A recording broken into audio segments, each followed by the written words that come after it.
What's happening, beautiful people?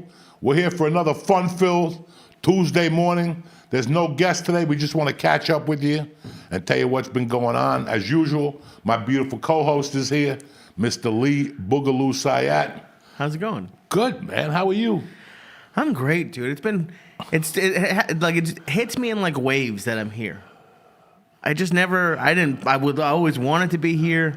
But then, like, even I get to see you. I see you a couple times a week now. It's just great. You ever have, like, a couple months of life that, like, no shitty things happen?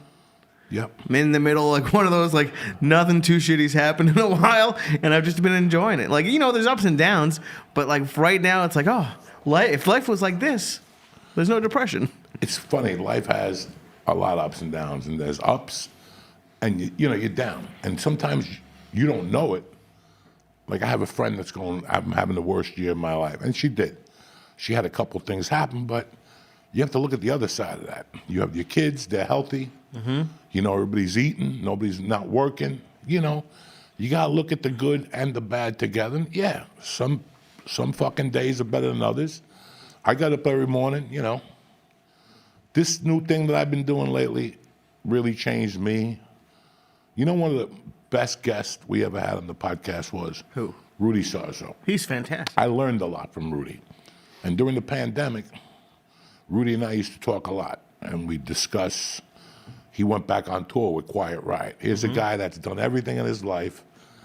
And one day he goes, you know what? I'm going to get back together with my original band.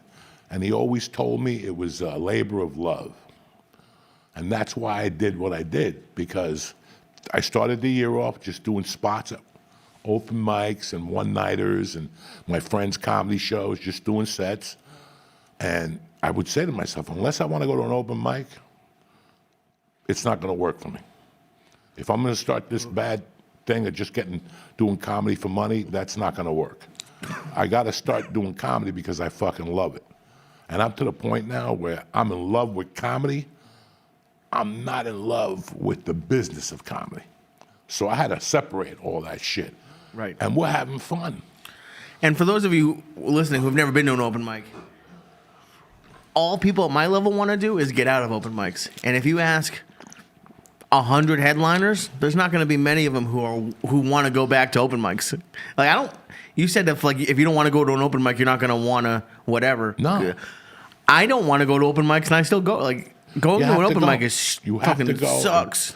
It's like riding the subway in New York. You can take a limo, but every once in a while you take the subway and it reminds you who the fuck you are from time to time. I think the open mic might be the bus. The no, fucked up bus. Listen, an open mic reminds you of how shitty your life used to be when you first started. Like I have, I do those open mics in Freehold, and I do the one at Uncle Vinny's next week. Mm-hmm. I don't do it for me.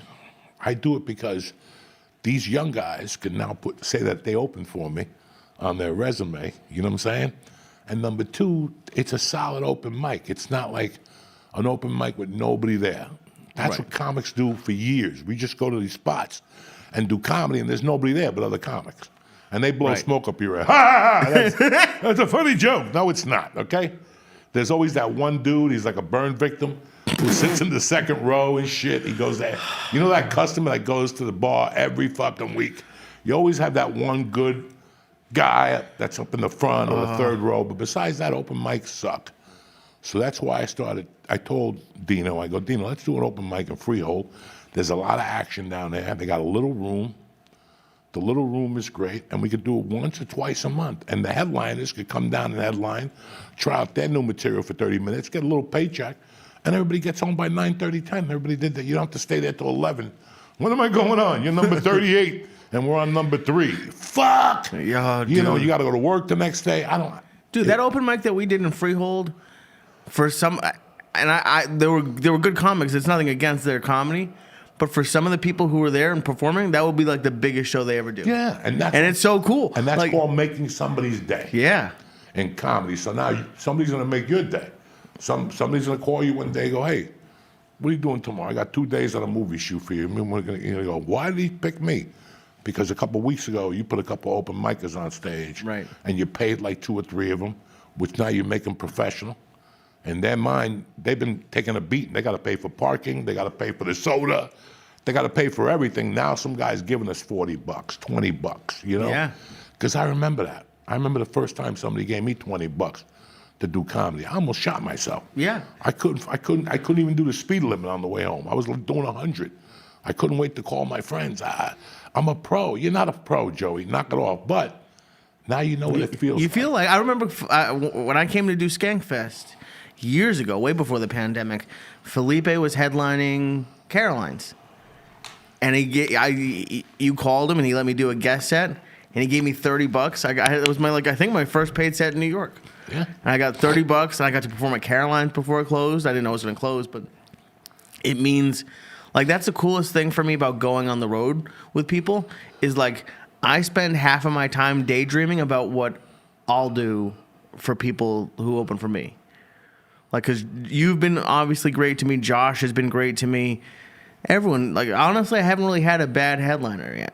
I've had some people who I didn't love, but they weren't. You're going to work with people who are just miserable fucking people. And, they're just fucking miserable. Things didn't work out for them. And now they go to a small town and they pull their weight. You follow me? Because in L.A., nobody talks to them. Mm-hmm. But now when they go to Kansas City or Wyoming, they're like, fuck you guys. I don't want nobody cursing. And you're like, what happened here, Me, with comedy is not a money business. It's a making somebody's day business. Life is a making somebody's day business. And there's just simple things with comedy that I remember. When you do, how all I remember about comedy is feeling fucking bad for a long time. You just feel shitty about yourself. You go, you do a spot, then you got to go to your job in the morning. And now this guy's telling you, and in the back of your head, you're like, I can't wait to just do stand-up comedy. Now you start losing, you don't care about insurance. You don't care about the rent. You don't care about your car payment. You're like, I just don't want to do this job no more, and I can't wait to work as a professional. And I remember somebody told me Martin Lawrence was making $10,000 a week as a host. In 1990, he was making $10,000 a week as a host of Comic View or whatever was on HBO. Oh. Def Comedy Jam. Def Comedy Jam. And I was like, $10,000. When I started comedy, what I do for $10,000, I would slice your fucking neck at that time. On stage. For $10,000 fucking dollars, man. $10,000. And you sit there and go, because we're losers, you go, well, I'll never hit that plateau. That's what you say. You'll go that's great for Martin Lawrence. It must be a great feeling, but I'll never hit that plateau.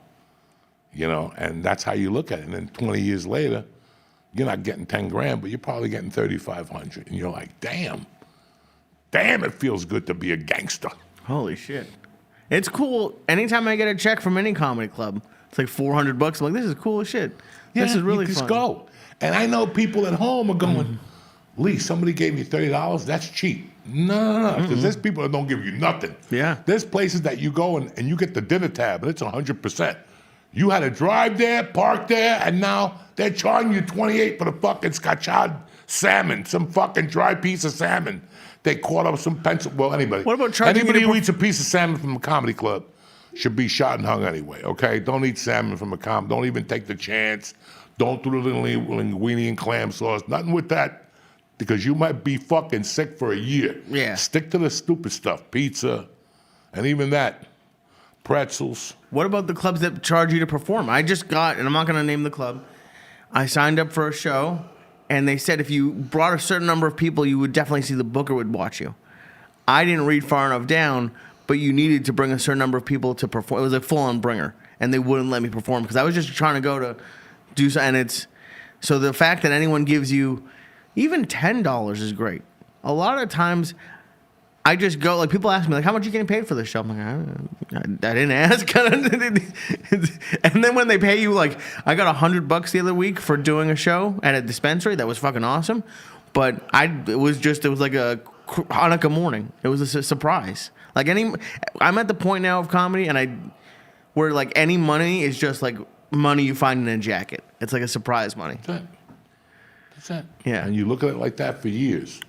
And you're like, oh my God, finally, I could pay my car payment doing comedy. You're like, wow. and I could pay my car payment and do $1,000 a week. Wow. You know what I'm saying? Holy shit. $1,000 a week. I'm happy that I never had anything. The worst thing I have is food. But I can't imagine trying Food. You don't even know what's in your system what I put in there without you watching. Put Food. in what? Huh? What did you put in my thing? Everything. You've done heroin. You've done everything. Oh, I know that. You gave me sorted cat my tranquilizers. I gave you fucking my toenail dust. I shaved the toenail, put it on your little joint, and you're over there smoking it like Benihana, looking good. You know what I'm saying? We've had some interesting fucking guests, man. Oh, yeah. The last few weeks, and it was a breath of fresh air. I got more of those guys coming in, but I wanted to give you guys a breather just to inhale what you saw the last couple of weeks and get ready for what we got coming up. You know what I'm saying? Like, it's just, I got a lot of these guys that come on. We're going to tell a lot of fucking secrets. We're going to talk about shit you never heard before. And that's what this is about now. This isn't about, I don't really want big time celebrities in here. I don't want half the people you see. You know, every day I get emails, put Theo on. Listen, if I put Theo on, it's the same shit everybody else is doing for right now. Mm-hmm. So for right now, we're going off a different fucking set of rules. And listen, man, everything's changing. I mean, everything's about to fucking change. It's December 10th. You got 14 shoplifting days. Enjoy it. Have a good time with your family, because shit's going to change January 20th. I can't wait for the 21st. You're going to wake up to fucking corre. A bunch of Spanish people flying through the air. What's corre? Helicopters. What? What's corre mean? Run, motherfucker. You know, and they're scared. People are fucking scared. If you've seen, the fucking Mexicans are starting fucking to leave on their own lately.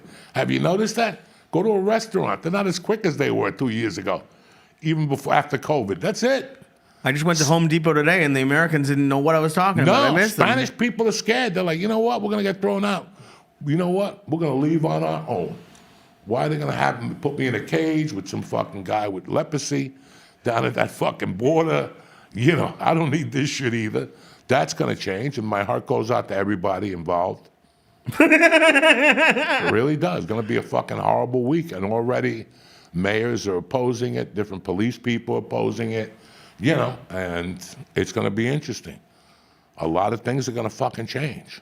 But me, I'm fine. I'm golden like a motherfucker. I ain't on the Diddy list. I ain't on the Epstein list. I ain't on nobody's list. How good does it feel not to be on the list? No, it doesn't. It's a bullshit.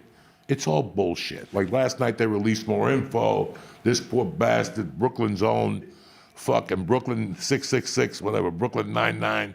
He raped a 13-year-old girl. Now these things are going to come on. At the end of the day, nobody really knows what the fuck happened. I love Tubi TV. You ever put your TV on lately? Diddy's Takedown, episode 3. He hasn't even gone to court yet. And people are just speculating, you know, and this is why, guys, you don't know what happened. And right now, people are fucking coming out of the woodwork. Now you're going to hear all the lawsuits. How many fucking lawsuits did Diddy get after the video came out of him throwing Cassie around? Right. Now they all want to raise their hand. And you know what? This goes back to the old rule, and I hate to say this, but if you get raped on a Tuesday night, you better be at the doctor's office Wednesday morning. And if you didn't go, or somebody told you not to do it, or whatever, now you want to come on and make your tough harder. It makes your case harder. And it makes so many fucking things harder now. But a lot of things are going to fucking change. But for you people who are waiting for lists and who's on the Epstein list, listen, you're never going to see it. Just go play the picket. Try to hit the 3 numbers on that. You'll be fine, all right? Don't worry about Epstein. I can't wait for the Diddy. It's all bullshit, guys. They're never going to release it? Who knows what they're going to do? You know, everybody wants them to release the list to go, I knew Oprah was a freak. Look at that fat fuck go, you know. Look at how she's petting that little boy's hair, all that shit, you know. But listen, guys, there's so much money involved in that circle. I just don't. The thing I don't understand about Diddy, and I haven't followed any of it, is why is he in charge of music? Like, I know he was big, but like, why is he killing? How is he supposedly in charge of all of this now? Listen, when you throw big parties and people get fucked in the ass, you can tell a lot of people what to do. You know what I'm saying? You ever think about that? Can you imagine? Like right now, I'm a comic, and people come up to me and take pictures with me. Can I take a picture? Can I take a picture? Can you imagine if they knew I had parties where people getting fucked in the ass and rubbing baby oil on themselves and shit? You know how popular I am? So did you ever think of that? Maybe he was popular because he was throwing the best parties in the fucking world. Yeah, but I wouldn't. Would you want to go to a party where there was a chance you were gonna get fucked in the ass? No, and I wouldn't go because that's not my circle. But, we were talking about it before. Listen, like Lady Gaga came out. I went, and when I felt things were I left. Listen, Lady Gaga, stop it. Everybody Lady loves Gaga. a train wreck. There ain't one motherfucker that don't love a train wreck. It's our natural impulse. It's natural.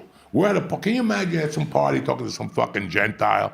Oh, the State of the Union, the SOP, and all of a sudden some blonde starts fucking and sucking in the corner. What are you gonna do? What are you gonna do? You're really gonna, it's time to leave. You're gonna watch that blonde suck that pipe and watch all the women go, oh, she's disgusting. No, she ain't. She's doing what you should be doing. Instead of worrying about Oprah and The View and who Joe Rogan should date, that's what you should be doing. That's the problem with America. Nobody's fucking and sucking no more. If people will fuck like at night, either you fucking suck or you stay up and watch CNN. Do you know that? And now the immigrants, this, that. Go fuck your wife. Go eat her ass. What bad thing could happen? But that's the problem. Our heads are in our ass as Americans now. Like this list is gonna make you money. This list is gonna do something for you. What this list, what do you care? You're never gonna find out. They will kill your mother before that list comes out. They will sell you, they will take your dad and throw him to the alligators before they even think of releasing that list or any of these fucking lists. How much money does Jay-Z have, guys? He's about to give $20 million to Hell's Kitchen. What do you think, he pays an attorney $250 an hour?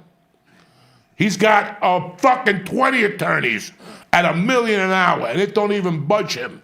Because he'll just, Beyonce, keep singing, bitch. You know what I'm saying? Country, let's go with Chinese now. Let's do something, you know what I'm saying? You didn't win the Grammy for the Grammy? Let's try Yakira music. What's that chick? Shakira? Yeah, Yakira, that other one shaking her ass. Like I'm supposed to be impressed. Forever, never. I don't like that shit. You don't like that song? No. Dude, Shakira, when I was like 12 and she was shaking it, like there wasn't porn like I could see back then. That was basically porn to me. You didn't like Shakira? Don't look at me like that. She's hot. What's wrong with Shakira? Nothing. But when you were 12, you masturbated to Shakira dancing. Probably with not. No not, pussy shot. This is what I'm dealing with here. What am I supposed to? There was no You're the type internet. of guy that goes to a strip club, to a bikini bar, and goes, "This is fun." It is. This Listen, is fun. the cover charge isn't as high. They got good drinks. What's wrong with the bikini? I don't want to see a woman in a bikini. You can go to the Seaside Heights and see every size of woman in a bikini. Big, tall, fat, hairy, the whole fucking thing. I'm going to go to a bikini bar. I went to a bikini bar one time because they paid me $50 to do comedy. And I'll tell you what happened there that night. Guess who I saw there that night? Shakira? Who fucked the most women ever? Who? Wilt Chamberlain. Oh, Wilt Chamberlain fucked over 10 million women or some shit. Jesus. He was there. Now, I could have followed him around because I know he's going to get his dick sucked. Right? I could have just followed him around all night. And just to watch? Well, maybe to get in there with him. I don't fucking know. Maybe to show him the Cuban egg roll. I don't fucking know. But at the same time, when I saw Wilt Chamberlain, I said, it's time to go. Because there was all white women there. And I didn't want to see a fucking black dick shish kebab, a bunch of skinny LA women. I love to see that, like a black dude with a big dick. Just goes and through four all of little them? skinny women. And he's got the dicks going through their monkey and coming out their muffler, and four of them, they look like a fucking spare rib. Oh my God, that's a fantasy for me, but not really. I did mushrooms yesterday. Oh my God. But it's the truth. What do we want as Americans? What, black dish chicks? Did you see fucking Bryce Mitchell? Did What you did ever he- see the other night? When he beat up crying, he got up and he goes, I'm sorry, Joe Rogan. I'm sorry I said things about you. I apologize. But there's only one man who can make America great, and that's Jesus Christ. I didn't know. And what did Joe say? Like, huh? Joe just looked at him like, oh my God, I got to stay in Texas more. Oh my God. Dude, speaking of the bikini stuff, have you seen like they have like barber shops. You can go coffee shops where like they walk around in bikinis. Does that sound like fun to you at all? Not at all. Not at all. It's like going to Hooters and seeing a chick with stockings on. I'm supposed to have a party because she got stockings on and she got her legs in the top. I don't want to see that. I want to see a waitress, not nude, because you have to have imagination. Right. No panties. And when she walks, pubic hairs fell on the floor like fucking, you know, the Africans throw flowers when you walk, when you're a king. You ever see Coming to America? Yeah, I was going to say. Back to the Future, one of those. They throw fucking Back flowers. to the Future. You know, I want something more. It's like when you ever go to a place and the chick's got like a bikini bottom, but her breasts are out, and she's got 2 things on her nipples, whatever Pasties, they're called. yeah. Pasties. What are they called? Pasties, the little stickers, yeah. It kind of, you sit there for an hour going, I wonder what her nipples look like. Like, I don't go to strip clubs, and I'll tell you why. Why? Because it started in Vegas about 20 years ago. I used to work for a sports betting company. They take you to a strip club. And I was high, you know. I don't think I was doing coke in the place because the guy didn't like us doing drugs. But I'm sitting there, and this is a true story, guys. I'm sitting there, and you know, like, after a while, you're like, I got to go give some dollars to the girl. What am I sitting here for? I might as well go up there. Everybody else is like looking at each other, a bunch of idiots. I go over there, I'm starting to give dollars to the girl. But then she starts shaking her ass, and I notice something. She's beautiful, for starters, beautiful body. But she's got the tightest little whitehead on her ass cheek. And I'm trying to bust this motherfucker. Like, I would give her anything just to pop. You know those little pimples that you know they're going to go? It's just a tight whitehead, no redness, no nothing. You just go, and it's a little thing on your nail, and you just wipe it on your pants. This chick had an ass that was tight, but that pimple was even tighter. And it was driving me fucking crazy. And now when I go to strip clubs, I always look at chicks' asses because I want to see if they got a little pimple on their ass to see what's going on. How much would you have paid to pop this pimple? The small 20. And what would you have gotten from this? Just to pop a pimple, and here we go, ow. Did you ever think of that? Maybe No. that's fun. I've never wanted to pop anyone's pimple. Fuck. But it's just so weird how we want all this info, you know, and 2025 is going to be a fucking interesting year for a lot of people. Yeah. You know, a lot of people. People are starting to leave. Some people are staying. You know, these idiots, I'm leaving. You'll be back. You'll be back. You know, I'm going to leave because my human rights it's not a country for women no more. Okay. All right. What are we going to do? I've only been out of the country a couple of times. Even when I've had fun, as soon as like you're a couple days away from coming back, you're like, I can't wait to fucking just be back. You know, it's great to go, but it's always better to come back. You ever notice that shit? You're like, that's enough of this shit. These people dancing, don't they work? No, I don't think they do. That's why I don't go on vacation. It's a waste of my time. It'll always be a waste of my time. I can't just sit there for 3 days and look out a balcony. Even with edibles, you can't. I love I can say, yeah, but how many? I could do edibles and sit in my basement and write jokes and watch my TV and play with my cat. Now you're making me go somewhere else to sit on a balcony, look at the beach, and eat edibles like an old man. You know, I don't have a boat. I don't want to walk to a fucking thing. You know, yeah, you go on the go-karts one day, and yeah. And after that, you're like, okay, it's over. Time to go home. I'm not good at vacations. I'm great at it. And now with these fucking flights and all this shit, you're not going to get me going nowhere. I don't blame you. Nowhere. I'm done. I'm fucking done, guys. I've had it with flights and, you know, they called this week for me to go to LA to shoot something. And just going online, getting my dog. All right, so I called JetBlue, okay? And they answer, you know, hi, you've reached JetBlue. We're grateful that we have your business. Stay on hold, and then they come back on. If this is Spanish, dial 9. Okay. If you're booking a reservation, press 1. If you're doing this, press 2. If you're doing this, press 3. Okay. It's a 7-minute wait. No problem. I'll go pop a pimple. I'll go put a bandit on my ear, right? In those 7 minutes, every 30 seconds, somebody come on. If you want faster service, We could call you back. Listen, I don't want you to call me back. Let's just do this now. It's 7 fucking minutes, every 30 seconds. If you want, we could have a whatever call you back on the same number on hold. You won't lose your place. I don't want to, listen, I already see the by the way coming. What by the way? You ready? You okay? Beep. Hello. Hi. Hi, I want to know how come there's no flights out of Newark, or if I could book a flight from Newark to LAX. And all of a sudden, she was from a complete different fucking country. Yeah. And what you heard was like sewing machines. There was drones going on in the background. Because she was like, what's your name? Jose. Jose. H-O-S-E. How do you spell that? And then, listen, can you do me a favor? Can I just have the fucking, my code for Mosaic? Can I just have my Mosaic code? I can't find my fucking card. Give me your email, dog. Took me 18 minutes. Diaz? No. Diaz. Diaz, B-V. No, what's my name? Jose Diaz. Okay, that's a start. Diaz, D-I-A-Z. Dog, they make it uncomfortable for you to do anything anymore. Yeah. You get anxiety. So out of all the people, you can't put a white chick on there just to talk to us and get this out of the way? Because I was lost. And again, I love fucking foreigners and the whole thing. And you got to give them a job. First of all, this was outsourced to fucking some fucking Pablo Escobar's old telemarketing's office. I didn't know what this lady was saying. And I asked her, habla español? I'm going to do. You know, she was saying something. I'm like, man.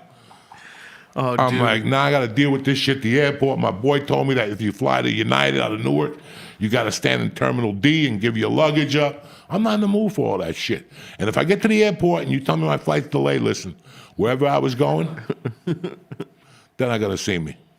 Just for a delay? Yeah. What if I'm it's done. 20 like minutes? 3 hours, done. Give me my luggage back. Give it back. Here, take the money. Take it. As a matter of fact, take the luggage. I got the sleep apnea machine. Take the luggage. Mail it to my house when you get a chance. I don't need anything in there. It's 2 days of clothes, socks, underwear.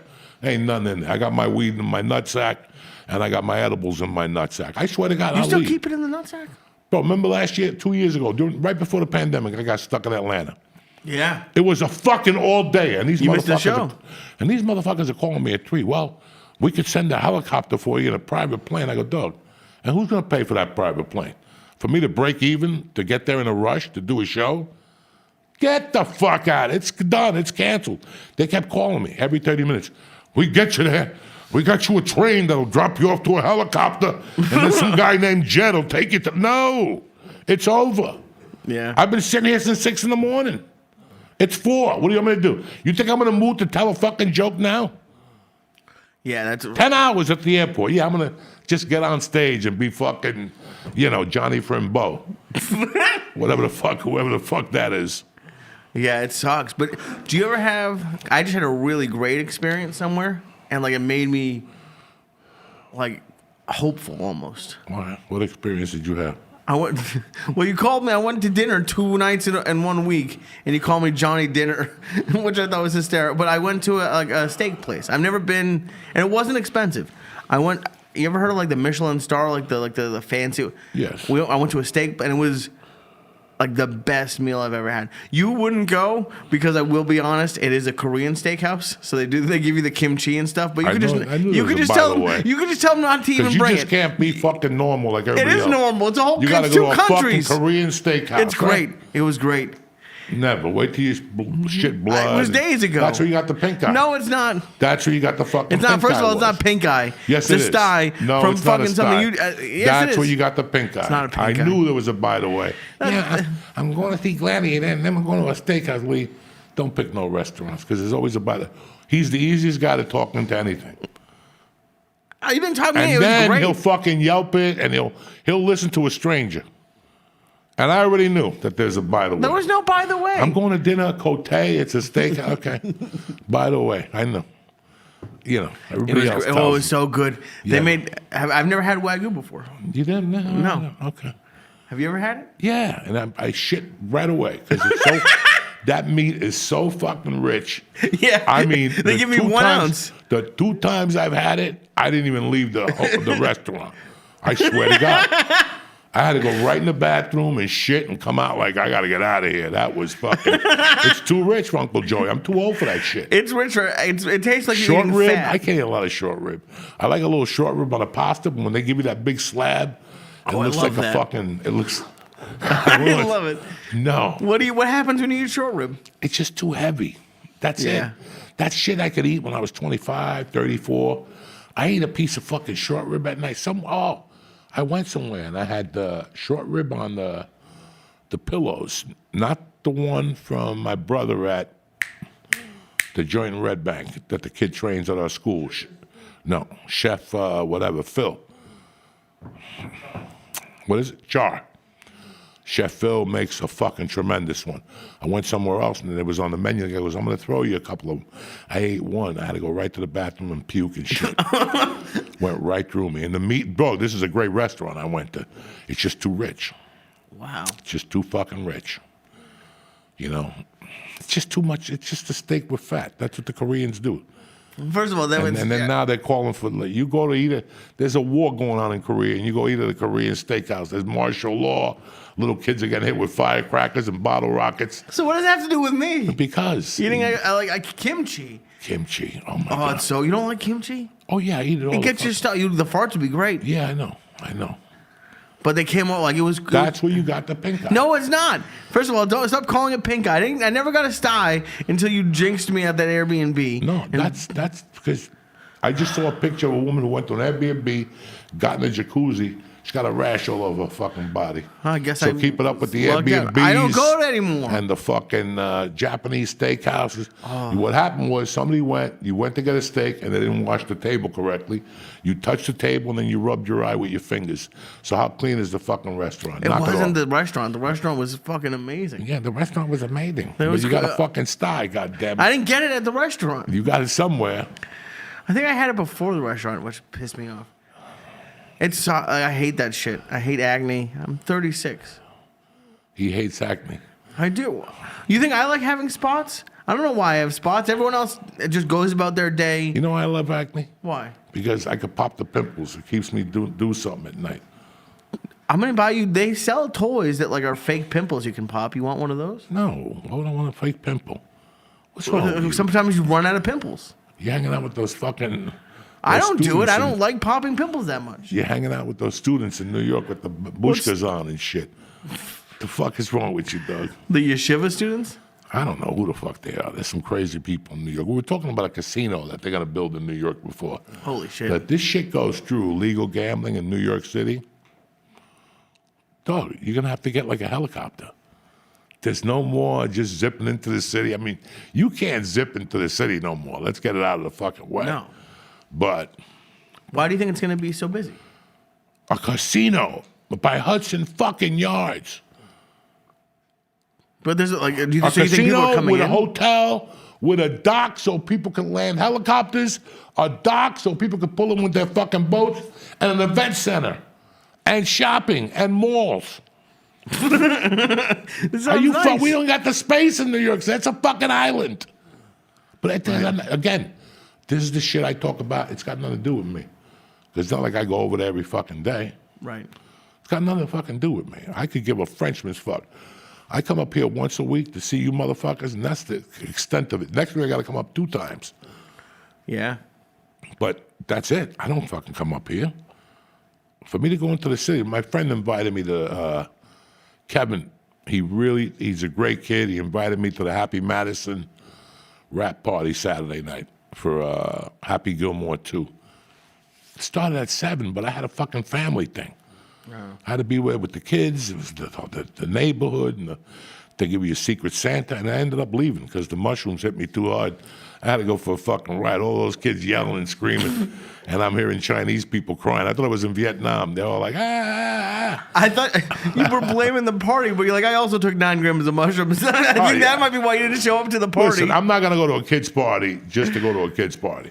I'm going to go there with my wife. We're going to eat. The food was, you know what they had? No. The shrimp palm that you like from that I place. love the fish shrimp Everybody's parm. eating chicken and the eggplant scallopini. Fuck you. I was digging 3 of those shrimps at a time. Tell Vinny how big, Nicholas, how big those shrimps are. Oh, they were like fucking like They're like softballs this. or wiffle balls. They're fucking prawns with sauce and a hunk of cheese on it. Yeah. Oh, my God. But I do want to thank Nick today for bringing fucking Fioris out of Hoboken. Nick's He been brought great. some Italian fucking ham, some wet mutts, and some prosciutto for later. That'll get your asshole going for Monday Night Football. And that's it, and that's that. Nick's been great. Nick has given me some rides. It's Joey's nephew. I will say, Nick, and I'm not trying to, you don't have to go on the camera. You don't even know what you did, and you really didn't do anything, but we went out to eat yesterday, and you ordered calamari and fried shrimp for the table, and Nick pulled what I want to do as a fat guy, but I never have done. There were 3 fried shrimp on the thing. He took 2 of them. And I was like, motherfucker! I was so pissed. I wanted one of those goddamn shrimp. Oh, those That's shrimp someone with are like good. skinny confidence can do. He can just 2 out of the 3 shrimp, and I was like, Can I get a water? Anybody have a Here, water? oh, another water? But yeah, that was, it's been great. There's like, Thank you. I'm sure your buddy George has been very helpful, like all the time. Your other friend Nick has been great. There's been a lot of like, as shitty as like the world is, there's a lot of helpful. It's been real fun being here and like seeing the difference between here and LA, between like the people we have around who will help and invite me. Like even your neighbors at like the park shows or all like your neighbors are happy to see me. Man, people will never understand. And I like when people call me and they go, hey, you should do this, or you should go on the road on Fridays, and you should do this. What I want you to do before you invite me to do anything from now on is come to Jersey, stay with me for 5 days, and ask yourself, where do I need to go at this point in my life? I'm just being very honest with myself. Where do I need to go? I know who I am. Mm-hmm. I know my age. I know what I'm capable of doing. I know what I'm not capable of doing. And one thing I don't like doing in my life is not being able to cover the spread. I'm at a point in my life where I'm just having too much fun. And it was a state of mind with me. When stand-up for me used to be a business. And it's great. It's great to take things seriously in your life. But comedy is about laughing. Mm-hmm. And if you ain't laughing on the ride, and you ain't laughing at the event, and you ain't laughing with your friends, it's not worth doing. There's no Hollywood in fucking comedy. There's no Hollywood in comedy. And that was the mix-up. And for the first time in my life, first of all, I never cared what people thought. Like when you go to Hollywood, they'll tell you, Nick, you got to get rid of that joke because it doesn't represent the TV show you're trying to put together. Listen, I'm not trying to put together a TV show. I'm just trying to make people fucking laugh. Mm-hmm. I want them to leave here howling. Not because I had to put a special set together, or I can't touch on this, I can't touch on that. I'm not talking about a lot of subjects I used to talk about at all. I'm telling stories, I'm including my daughter, and I'm talking about what I'm going through now, which is I just really don't give a fuck about your situation. I got my own problems, man. I was just on antibiotics for 4 weeks. Do you know what that's like? That's a punishment. You don't even know until you get off them. I've been off them for maybe, tomorrow will be a week. I didn't go to the bathroom for 4 fucking weeks. Really? I couldn't fall asleep at night for 4 fucking weeks. Oh no. You know, and it's my year and whatever, but I'm having a great time with my daughter. Yeah. I took her to the comedy shows I was going to last bring week. that up. That's awesome. I took a Tuesday night to a comedy show with me, and I took a Wednesday night, and it was hard to take a Wednesday night because I knew what she was going to hear, and I knew what she was going to see. I didn't smoke in front of her. There was no reefer smoke back there. No. She saw the mushrooms in the bag. She looked the other way. She's 11, and I told my wife, and I told everybody, after those 23 years in L.A. and the 3 years in Seattle, I saw a lot of insecure women, and I saw women that their parents never spoke to. Their dads never sat them down and said, are you fucking crazy bringing that jamoke in here? You know, like just different things that you tell your daughter and like they realize what the fuck's going on. So for me, it was like, if I go back there, I can't go back to my old life. I got to spend time with her. Mm-hmm. I got to spend time with her. And I took her to the open mic, and she had a fucking blast at the open mic. And I'm like, this is not good. And then the next day she heard me talking to my wife, and she goes, Dad, can I go to Jersey City with you? And I had to call my wife in the room. I'm like, what do you think about that? And she's like, Joe, she's 11. If you think she's mature enough, and I go, let's give it a shot. And she fucking panned out. She had a good time. She laughed. She had a great time. She talked about it, and I could see that she grew. You watch them grow right in front of you after you do something like that with them. She looked like a little adult. She was dressed like an adult. She has a mascara on. She looks like a fucking. She had makeup on. I didn't know that. Yeah. The other night she came in the room. I'm like, you remind me of my mother at 3 a.m. That's what my mother looked like. The mascara going down your face, the sweat. My mother would come in at 3 with coke rings and fucking the black thing leaking and fucking. My God. But it was, and I'm not saying you had bad shows anywhere else, but do you think there's any like correlation? Because I think you had the best show that I've seen you have in Jersey City. Well, what's going on right now is I'm getting better every week. And it's not the material. It's not the confidence. It's not the confidence. You don't think think so? What it is? I don't give a fuck. I'm gonna still give you the best show I could give you, but I don't give a fuck. I can't worry about giving a fuck anymore. I just can't. It's a different state of mind. I'm doing it for me. I'm telling the jokes I want to fucking tell. I'm doing the schedule I want to do. It's not, the agents call me all the time. Hi, what do you think about a Friday night? Not really. Not really. And you know what? Next time you ask me about a Friday, I'm going to fly you in. And I'm going to show you my family on a Friday and what this neighborhood does on a Friday. And you tell me you have the audacity to tell these people, well, it's time for me to go. I got to go to. I don't even want to do that. I don't want to do that. I got 2 Saturday shows all next year. That's it. I got Valentine's Day and May 31st or something like that. That's it. The rest of them are Wednesdays. I got a Friday show in June. But it's just one show at 8 o'clock. And it's the 4th of July week. So I'm taking that check. Gone. Gone. You won't see me till fucking the 8th or the 9th when I'm out of fucking everything else, And that's the thing. This is the time of the year I'm already making a plan for next year. Like, I already have my plan for next year. Unless something happens, I fall off a building, I fucking jump off the hotel balcony like that poor bastard. Whatever the fuck I did. Then they blamed it on drugs down the singer? The singer, that poor bastard. 20-something years old. He got too high. You know why? Because he didn't grow up in North Bergen. He would have been prepared. You would have been high when you're fucking 18, and you wouldn't have lost your mind and the guy delivering drugs. Now I got to put that poor bastard in jail. He's just a bellman. That's what bellmans do. How can I hook you up? Fuck. Is that what happened? I don't know. I'm just talking shit out of my ass. Anyway, we're going to break for a quick ad. We'll be back. We're back, bitches. Anyway, we were talking about fucking Lee found that Barone and Lucio. Like, listen, I knew when I would start bringing my friends that I grew up with, it would open up different avenues. And I've been getting a lot of fucking emails lately. I got a lot of Facebooks from people that had gone to those schools over the years. They don't land on your regular Facebook. They land like on a messenger or some shit. The one day my messenger had like 11 fucking things in there. And I'm like, what the fuck? And it was just weird that we introduced the country to what teachers used to be. Oh my God. Like what teachers used to be. Holy shit. I was very proud that, he was a big part in me getting my life together when I was younger.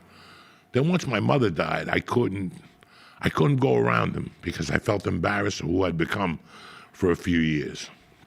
And I didn't see him for a long time. And I think I reconnected with him like in the late 90s, like 96, 97. I reconnected with him and his wife, Patty. And how did you do that before the internet? I called. But I don't have any of my teachers, No, because you would call somebody who knew somebody who knew somebody who would get you that person's number. Wow. And you just hunted out. Or I would call somebody and they go, you're not going to believe who was asking about you. And he said, if I called you to give you his number, So that's how I reconnected with like Lisa Messina, Mr. Barone. There was a lot of people I didn't see for a long time. I didn't see George for a long fucking time. I didn't see George for 7 years. I thought George was dead. Did you Somebody hear that? told me during a movie that George had died. And I was depressed. I didn't know what was going on. I'm like, I said he's gone. I mean, one of us was going to die. I didn't know which one at that point. We couldn't keep living how we were living. You know, me and George were nuts, you know, so. Right. And one day I'm on Kennedy Boulevard in front of my friend's business, and he pulls up with the Suzuki. And I'm like, that's fucking the ghost of George. And that's what happened. I just reconnected with a lot of these people years later. You got to remember, I left in 85, and I did not come back till 91.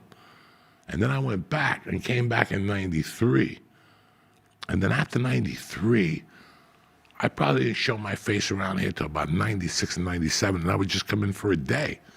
I would do Rascals and sleep on my friend's balcony, or, you know, it was fucking insane what I would have to do. I didn't have the money to go to a hotel or nothing like that. Right. It is nice. Like I just saw an old friend from LA this week. And it's been 6 years since I saw her. She got married since we left. It was a lot of fun. Like it was cool to it's cool when you're away from someone for years and like you can catch up and see what their life is and you're still friends. It's, you know. I went to meet my crazy brother Friday night. Okay. And while I was there, I'm looking at this table, and I go, I know this girl. And I go, do I know this girl? I grew up with her down by, she went to McKinley. She had Barone, and I went up to her. I haven't seen her since probably I did the show at the Village. How long ago was that? 10 fucking years ago. That's 10 years ago. 2014, 2015. That's 10 fucking years ago. That's the last time I saw her. She showed up with a big black dude. She's a little white chick with red hair, beautiful. She showed up with one of her cars. I'm like, what the fuck, Joanne? That's the biggest black man I've ever seen. She's like, he's my boss. He's married, don't ask. And then, yeah, I just bumped into her. And it was like, I didn't see her for 10 years, but all of a sudden, after 2 minutes, we were back to where we were right back,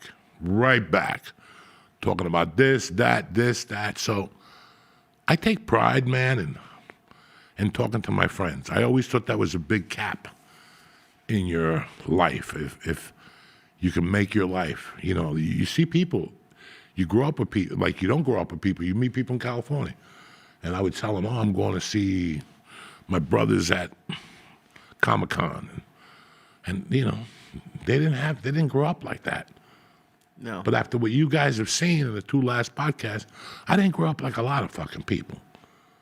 You know, I still can't believe Lucio was cool with you after you were supposed to be spotting him, and he dropped the thing, and you were just somewhere else smoking weed. I don't know what you were doing in the corner. My mother was home. We were 12. We were 11. We were kids. And we used to fucking all want to get in shape to play basketball or football or baseball. There was always something you were getting in shape for. And I don't remember who the karate guy with the white shirt was, but I have an idea. His name was Glenn. He was fucking... I don't have an idea. I don't know who he was, but his name was Glenn. Crazy, this kid. This kid lived in a 1-bedroom house with his mother, and the living room was just karate trophies. They didn't sit on the couches. You know where they lived? On that building when the Kennedy Boulevard twists, when you're coming out of the White Castle, and you're going down Kennedy Boulevard, that brown building. This is 1975. That building was brand new then. Well, it wasn't brand new then, but it looked a lot better than what it did. And that's who he's talking about. The kid with the Kung Fu kid with the white t-shirt. He was out of his mind. But fucking, yeah, that's who we hung out with. And now on the 21st, I'm going to dinner with the other side of that crew. That we all grew up with. Karate or North Bergen? North Bergen, like McKinley School. So it's me, Dave Ruiz, Louis Hernandez. Louis? Yeah, Chucky, fucking Whitey, who went to Kennedy. You've been talking about Louis since Ralph I met you. Afuso went to Franklin. I remember Ralph. So it's a bunch of us that played basketball together in the 6th and 7th grade. Who fucking does that? And we do that 4 times a year. That's awesome. 4 times a year. No drugs, no. I'm the only junkie there. I'm the only one that they drink. I fucking smoke dope, and we pick fucking tremendous restaurants. We just pick great places. You know, they want to go all the time. They're like, we got to go to the stage in New Brunswick. We got to go to the stage in New Brunswick because they got the best hamburgers, supposedly. They do. I like their burger. I like a lot of their food. I like their spaghetti. You know, they just want to go to great places, these guys. So they want to go to the city, to this place. I'll tell them not to go to Cote. It's fucking. Listen, don't. First of all, it's called Cote. I can't tell him anything nice that I do. I know you're just teasing me, but it was fucking. I wish I didn't get pissed off. Someone told me he has a trick when like. Just to piss people off. And like one of my comic friends, his name is Kevin Sanchez, very funny New York comic. But he was saying if like someone's like arguing something's right, he'll just tell them that he doesn't care. And it like I wish I could tell you that I didn't care when you're like, I wouldn't go to Cote, that's where you get pink eye. I wish I could be like, no, it's not. Who cares? But if I don't know what it is, it's like you twist me up like a toy, and it fucking drives me nuts. Did you eat another one? Yeah, you made me. Well, you watched me. No, I'm not eating another edible. You're light. First of all, I've ate 4 edibles now. No, you didn't. Yes, I did. I ate 2 of these, which are awesome. I've had a couple of different kinds of Vias recently. The blue ones I had. The blue ones are good. I had the red ones, the orange ones. I've had all the colors. And then we had another kind, which is on tape. I took 4. Don't look at me like that. You don't. Listen, I was the only one who took mushrooms with you yesterday. Huh? I was the only one who took mushrooms with you. Yes, and the owner of the restaurant yeah, was he eating did, them like it was but the 4th no one else of at July. the table did. Yeah, what? he was. You know, he was having a good time, but no one else at the table Because did. they were all pussyfied. They're not like So you and what? me, you Why, know what I I'm get no credit? How No, many you're not- edibles can I take? How many pounds of potatoes will you eat before you die? What the fuck does that even mean? How many chocolate bars will you eat before you die? How many fucking steaks will you eat I'm before not dying you die? tonight. Listen, it's all in moderation. You gotta eat some steaks, you gotta eat some mushrooms. How is it's a balance, you know what I'm saying? 300 milligrams moderation? I've had moderation. Listen, bro, we're going into the holiday season. Okay? As of Tuesday, it's like what's that song they sing? The Now we 12 wish days you- of Christmas. Yeah. We're 2 days away from that. That means we're on different modes now. Now you could smoke that joint. Now you could have that extra drink. It doesn't matter. Nobody's judging you. Everybody's happy that it's the holidays. We made it another year. You know, whether you're broke, you're fucking rich, you don't have money, you're getting by, it's fucking Christmas. And you know what? The best Christmases I've had is when I'm broke. Those are the ones that you dig deep. Somebody shows up at Boston Market turkey. You bump into somebody, they got a Xanax in the bottom of their trunk. Somebody else has a joint, their grandmother left over there, and you're like, Thug, at 7 o'clock I had nothing. Now I got fucking this, that, and that. It's not what I wanted, but it's what God gave me. You know what I'm saying? I feel like do you have like a drug advent calendar that you do? Like, what do you mean? Like, it's just a different what do you mean? Because it's a Christmas season, we take more edibles every day? It's over. What is that? You put the work in all year. Yeah, but we don't get a month You put the off. work in. You dealt with drama. You moved. You had a hell of a year. That's it. It's fucking Miller time, bitch. Okay? And it starts. So the last 3 weeks of the month I'm just done? Listen, I got something coming in that's big. Remember in Scarface, we have a big mule coming in. Big. We got a mule coming in. And that mule's going to take us straight till the fucking 31st, till this choo-choo breaks down. And then you ain't going to see me. I'm going to do one of those NAD shots, like 100 milligrams, and get my cellular fucking motive going back. I have no idea what the fuck you're doing. I'm What's gonna an hit the NAD fucking- shot? I'm going to sit in that red light therapy and get my cells. Oh, yeah, you and then cheated I'm all the back. time.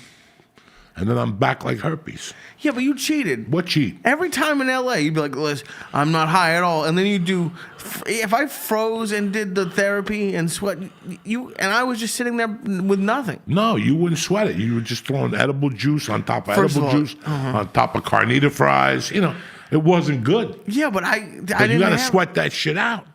You got to go in that. Like when I go in the red light sauna, that's it. That means I clean my slate. It's like going to confession. Everything that's bad is out of you, especially if you worked out that day. You got the salt out of you. You got the fatty issues. You go home, you wash that sweat off your fucking body so it doesn't go back in your body. And now When that's it goes back in your body if you don't. If you leave that disgusting sweat on your body with the toxins that came out, eventually the toxins are going to go back in. So you want to go home and wash your pussy, fix your hair nice, scrub a dub, your pores are open. Now it's when you do the loofah. You loofah your asshole. I kill that hemorrhoid. I hit it with a hammer. That's it. My hemorrhoid is down to this now. It was like this from the antibiotics. Right. And it was like a trap door. It was like, fuck it, I swear to God. I had a shit and then take the thing and pull it to the side. You would hear it go. No, you didn't. You Yes, didn't I pull did. your... Yes, I did. But then, and you refuse to get preparation H. Because how embarrassing is that to go into CVS and go, where's the preparation H? And then, if not, now you got to figure out how to get that tube up your ass. First of all, which I've is only had- embarrassing. It's not that. First of all, how big is the CVS? You can just walk around. Second of all, I only had one hemorrhoid in my entire life, which is surprising. But you got like 3 styes. yeah, I got more than 3. What's the difference? A sty, Well, I don't have a to stick something hemorrhoid? up my ass for a What's the sty. difference between a sty and a hemorrhoid? Because you have to stick something up your ass, and I don't have to pull something look over at my your eye. asshole. It's a sty. It's a hemorrhoid. Yeah, it's gone in 4 That's days. a little hemorrhoid on your And eye. it's gone in 4 days. And why? Because you touched that table at Cote. I didn't touch a had goddamn little table. Asian Listen, leftovers you- from Wuhan, and you put it in your eye. That's why. Oh, but then stick something No up your asshole. racism here. I'm just stating the facts. What? That's not racist if it's facts. Fucking, it's actually my favorite bottle that I've seen ever. Like the one time I had a hemorrhoid, that little tip of the preparation H thing, it goes. You don't even feel it. That's what they always tell you. That's what they told Diddy. That's what they told fucking And whatever wait. Jamie Foxx. That's what they tell them all. You're never gonna feel nothing. Nobody will know. I don't want to stick it up your ass. My phone's in my room. Yeah, nobody's gonna know nothing. Next thing you know, you're in the hospital. You got stitches in your ass. You know, you're fucking looking around your room. You go, what the fuck happened to me? And wait, you Because haven't don't had- even tell me that. Why would I drug you unless I'm gonna do something to you? Jamie Foxx got fucked up, dog. They must have fucked that motherfucker up. He was like fucking Jesus. Don't you go down there messing with them Jews without no money. That's what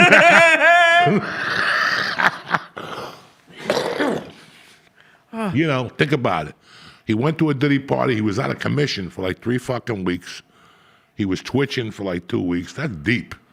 That's a roofie and a half. That's one of those German, Russian roofies. That's one of those Holocaust roofies. So he was saying this happened recently? Because I remember when he went to the hospital. Yeah, he went to the hospital and came out. Now, supposedly there's stories that he called you. I don't know. I don't know. I just hear little things.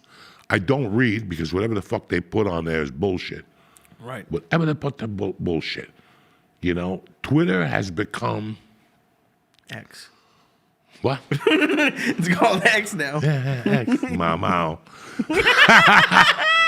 I call it X. Like you go on Twitter, it's Alex Jones saying that we're gonna get killed on January 20th. They're gonna spray 2 more viruses on us. It's become, instead of fun Twitter, there's that one chick still sucking dick on Twitter. God bless her. No, I think there's more than one. There's one girl that is skinny. She got the ass of a bone like that. She looks like a tripod. But she sucks dicks this fucking big, black ones. BBC, that's her fucking code name. What's BBC? Like she Big sucks, black cock. Yeah, or she sucks dick in England for that radio station.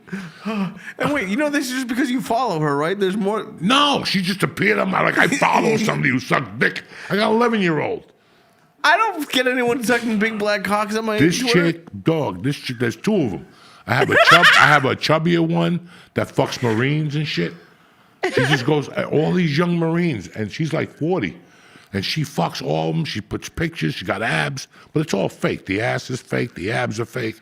The other one, I forget what her fucking name is. Dog, every other day, she's putting pictures up of, they meet other girls, and they just go to a hotel room. She fucking fucks her fans from PayPal. They send like an email. They have to send like a medical exam. And she'll fuck you. She'll meet you in a hotel room. Wait, and they fuck pay you. on PayPal, or what do you mean PayPal? The other one, where people go when they Oh, show like their pussy. OnlyFans? OnlyFans. Okay. PayPal. Did I say PayPal? Yeah, I was like, how much does it cost to fuck somebody? All right, hold on. We got to go to a message from our sponsor. We'll be back right back. The conversation is heating up. Lee needs to take another edible. We'll be right back. Anyway, we were talking about, I have no idea. Fucking one of the producers just found a piece of gum on the bottom of Gumshoe over here. He's like a detective from the 60s. They all have like a nail in their shoe and a piece of gum. That's why they call him Gumshoe. Is that why? No, I don't know. I always step in.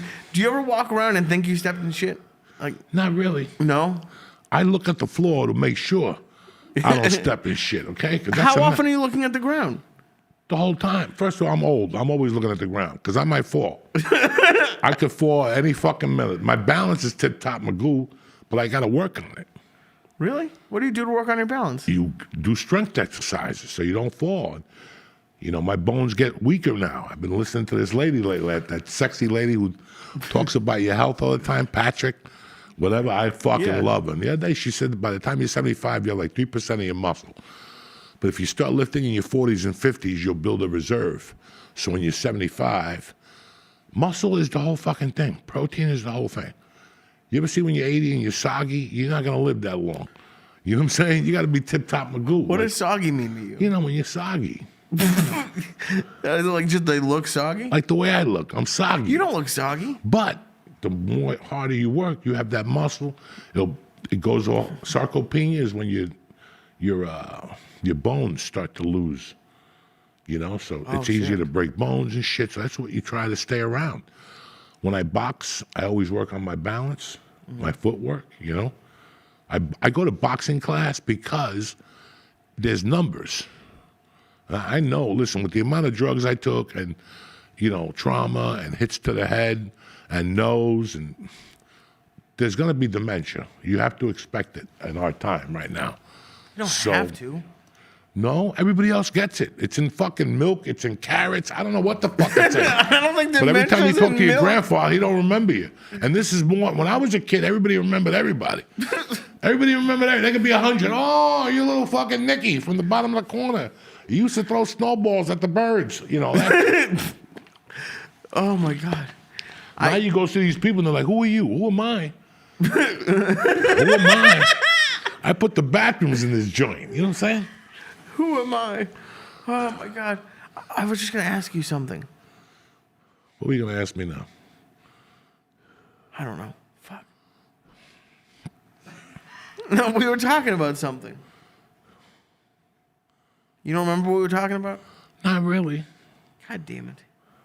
Oh, Rhonda Patrick. Rhonda Patrick. Because you've worked really hard the last couple of years. You were talking about sleep. And that's like probably the worst thing I have right now. Me too. I'm It's just killing not me, sleeping too. No. at all. You're up at 8 in the morning. You're doing, listen, sorry to tell you. I'm very sorry to tell you. When you do comedy, you don't sleep. Seems like it. The hours just don't add up. Because in your mind, you're like, oh, I got to be at work at 8. You know? 8 comes quick when you go to bed at 12.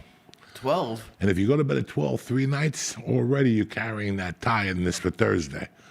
And when you're a comic, you can't have that. It's like 2. But our thing makes you want to get on stage. You got to get on stage. You got to get better. You got to try this joke. So now, how many times do you go out and go, I'll be home by 10? Never. And you're walking in at 2 in the morning. You never come home at the time you're going to think. And that's why comedy has no, you know, that's why once you decide to quit your job to become a professional, then you sleep, you know, you don't have to get up till 9 or 10 then.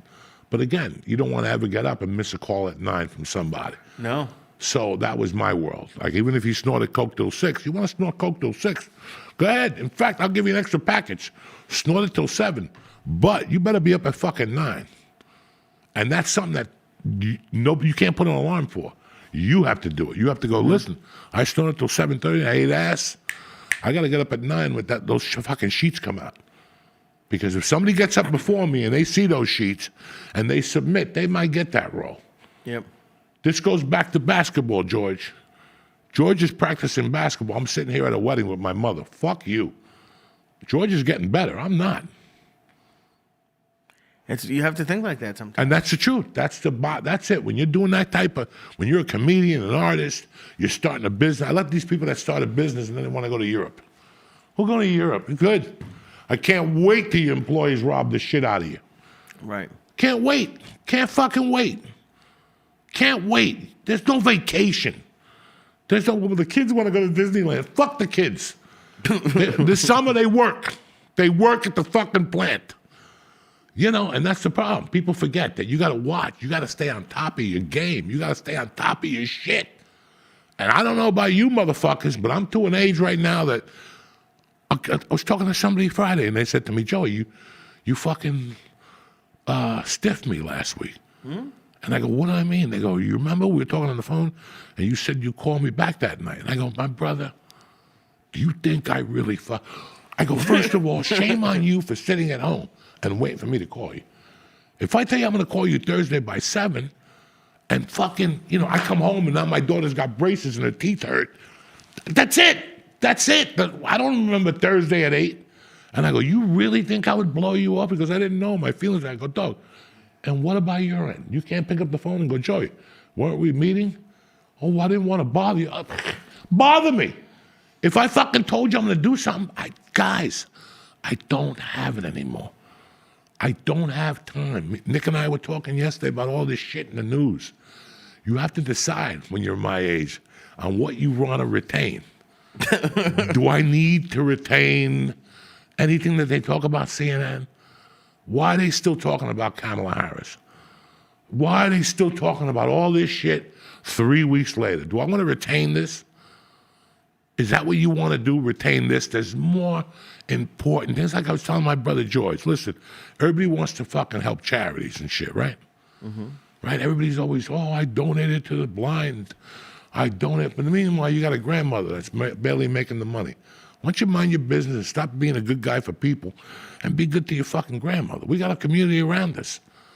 And that's what you know, it's always, and that's part of our problem. We're nice people.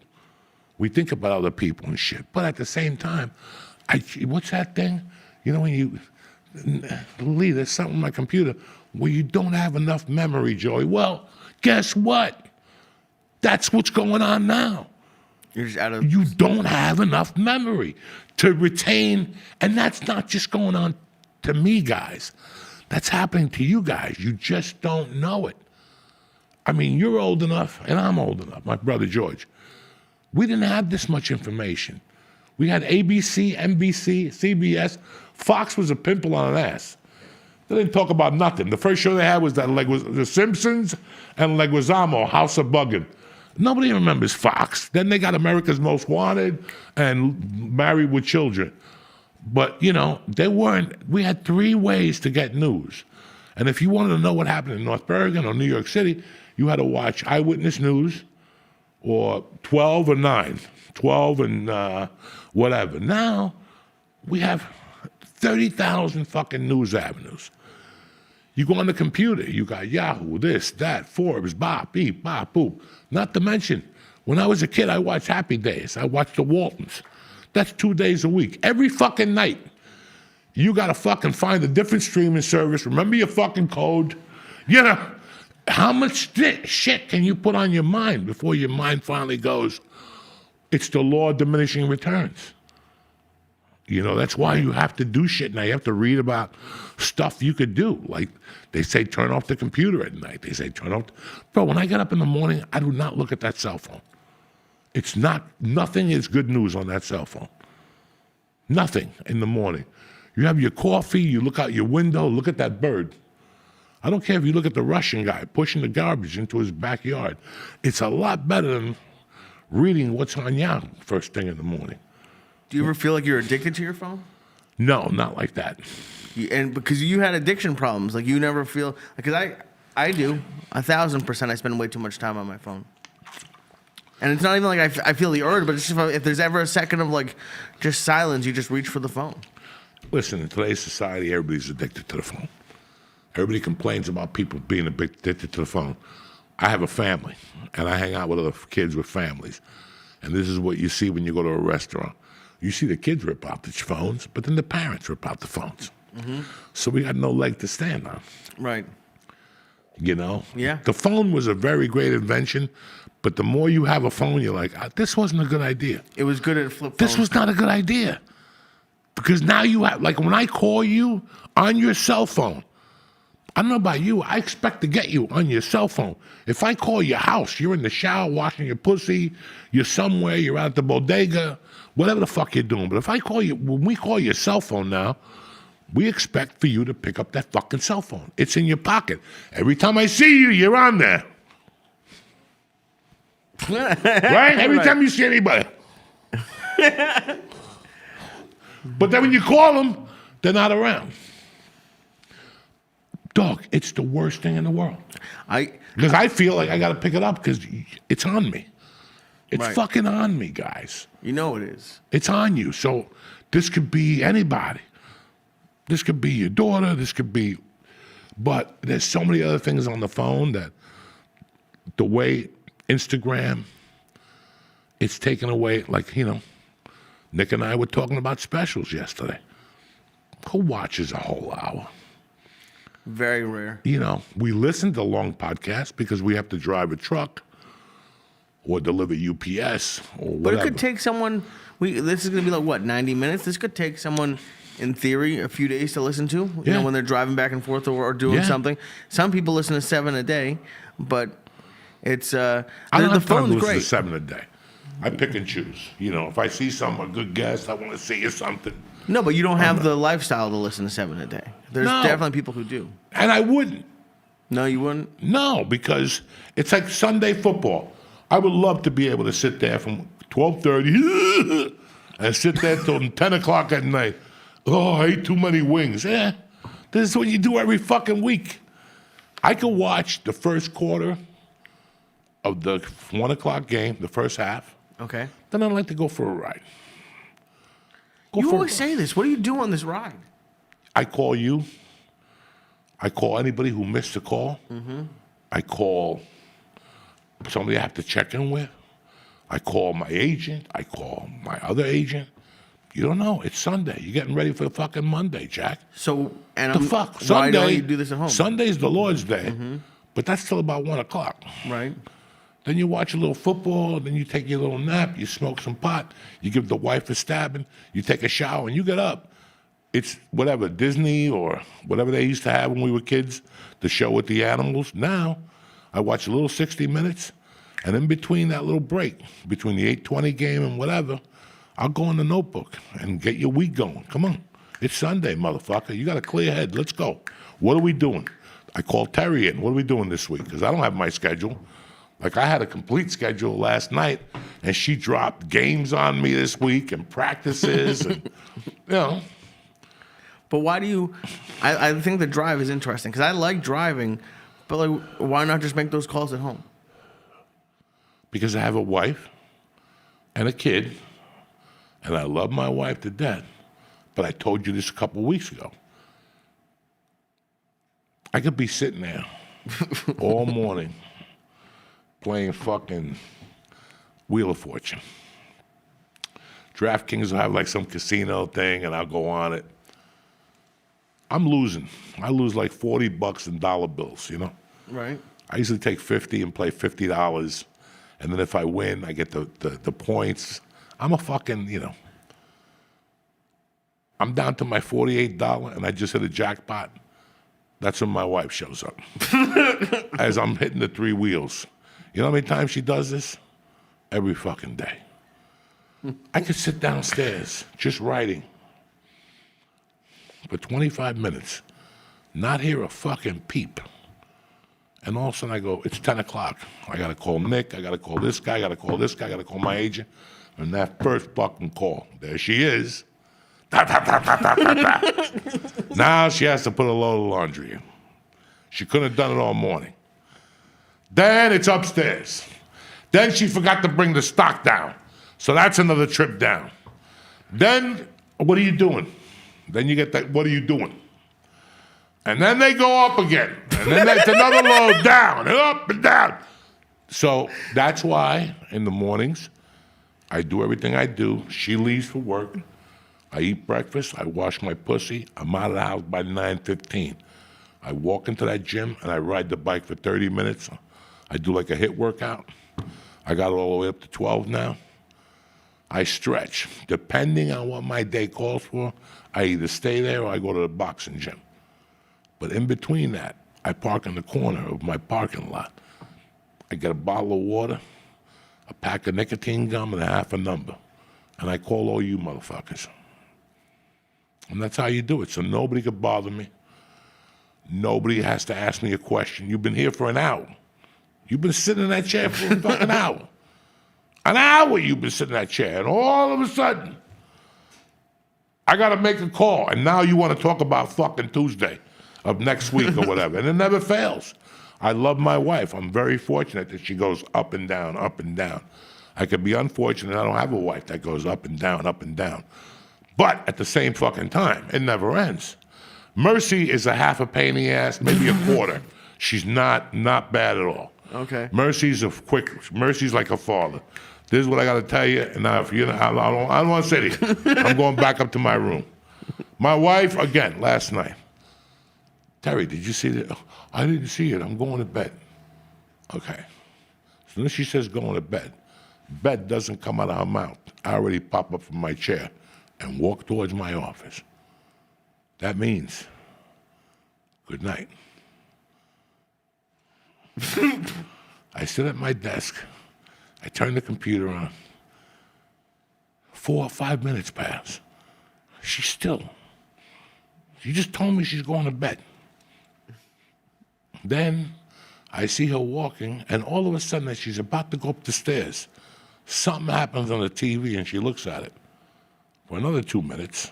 Meanwhile, I'm sitting there ready to fucking write a novel, ready to write jokes, ready to get the party started. And then she'll come in and tell me something. Like, did I tell you about the whatever's kid? They insulted me the other day. And I thought you were going to fucking bed. Again, I could be sitting on the chair at 4:30, like this, with my feet up, no fucking socks, no sneakers on. I got the blankie, I got the cat. I'm not a TV doer, but it's 4:30, I got nothing else to do. I already did everything I had to do. I'll be sitting there. And all of a sudden, there they do. There's my wife. Okay, so I'm gonna go to Starbucks, and then I'm gonna stop at Lavotti's. Okay. Love you. See you in a while. You hear the garage door open. You hear the garage door close. I pull my phone out. Let me call Nick. First minute, the garage door is opening up. Oh, I forgot my cell phone. Dog, you have no idea. Like, I would never lift my hand to my wife, but when she comes back, but she forgets her cell phone or something like that, my blood pressure, and I told her, from now on, when you forget something, don't come back. Because now my mind is onto a different headset. It's like when I go, yo, Lee, I'll meet you at Rudy's at 7:30. Right. Okay.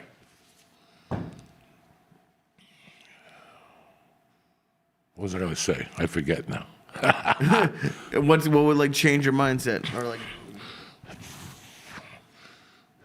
Oh, okay. I text you. Are you hungry? Right. And you text me, yeah. And I go, 7:30 Rudy's. And you say, yeah. That's the end of the conversation. Right. Don't text me again. Never. That's it. Don't hit me in 10 seconds, because once I put that phone in my pocket and that phone hits again, and I pray this ain't Lee, because then I got to say something to him.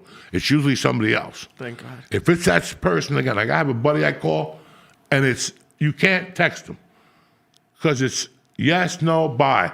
All of a sudden you get 4 fucking more texts. One every 4 minutes to really aggravate me. Like that, and then it takes a breather. That, then it takes a breather. That. I'm fucking ready. I thought you used to be upset with just voicemails. Like you're at a new level of like. Oh, I'm telling you, nothing. it's over. I don't have the patience for the nonsense no more. You know, I go to a restaurant. It's my favorite fucking restaurant. Right. I go in there for a year. Nobody talks to me. Obviously, I become friends with some of the patrons and the owners, and I really like them. When the place has like every time the place is packed, and I'm talking to the owner or something, 5 kids, like the place will be 3 deep at the bar. The DJ will be back there. They listen to that Jersey music, that fucking and all these Jersey housewives. I'm international. No, you're not. It's some fucking chick who's telling you she's a gypsy. It's all bullshit. And they're dancing back there. And it's always like 5 kids. Hi, Mr. Diaz, can we take a picture? Listen, do me a favor. And they just don't understand that. They don't understand that it's not that I'm being a dick. This is the problem. You have 200 other idiots in there. You 5 idiots are going to come over. I'm going to take a picture with each of you. You're going to give me the same ear beating. We love you, I'm Rogan. Okay. And then you're going to walk away. And you're happy. You got your little fucking picture. Now, guess what? What? This fucking person I was telling my life story to, now our night is ruined. Because everybody who saw me taking the pictures with you is going to come up to me. So when you're on your way home, I'm getting tortured to the point where, in the back of my mind, I go, why do I even go out? Really? It's at that much? There's certain nights where you go there, and it's older people. They don't bother you. But there's certain nights you go in. I went in there 3 weeks ago with Mercy after Wicked. I'm tripping on fucking mushrooms. Yeah, I'm out of water. I got to pee. I go, let me go in there. I go in, 2 kids right away. Midnight. Hi, are you Joe Diaz? No, I'm Aaron Rodgers. Come on, you look like Mr. Diaz. I mean, dog, I know. I shook both their hands and said, not right now, I'm with my daughter. Plus, I'm tripping on mushrooms. Anybody else would say, thank you. What made you move to New Jersey? Are you still doing comedy? When are you going to be on Rogan? What did I just fucking tell you? Take a hike. Look at my eyeballs. They're spinning like the inside of a fucking Wheel of Fortune. From the mushrooms and from seeing a black chick that's green and wicked, I'm still fucking annoyed.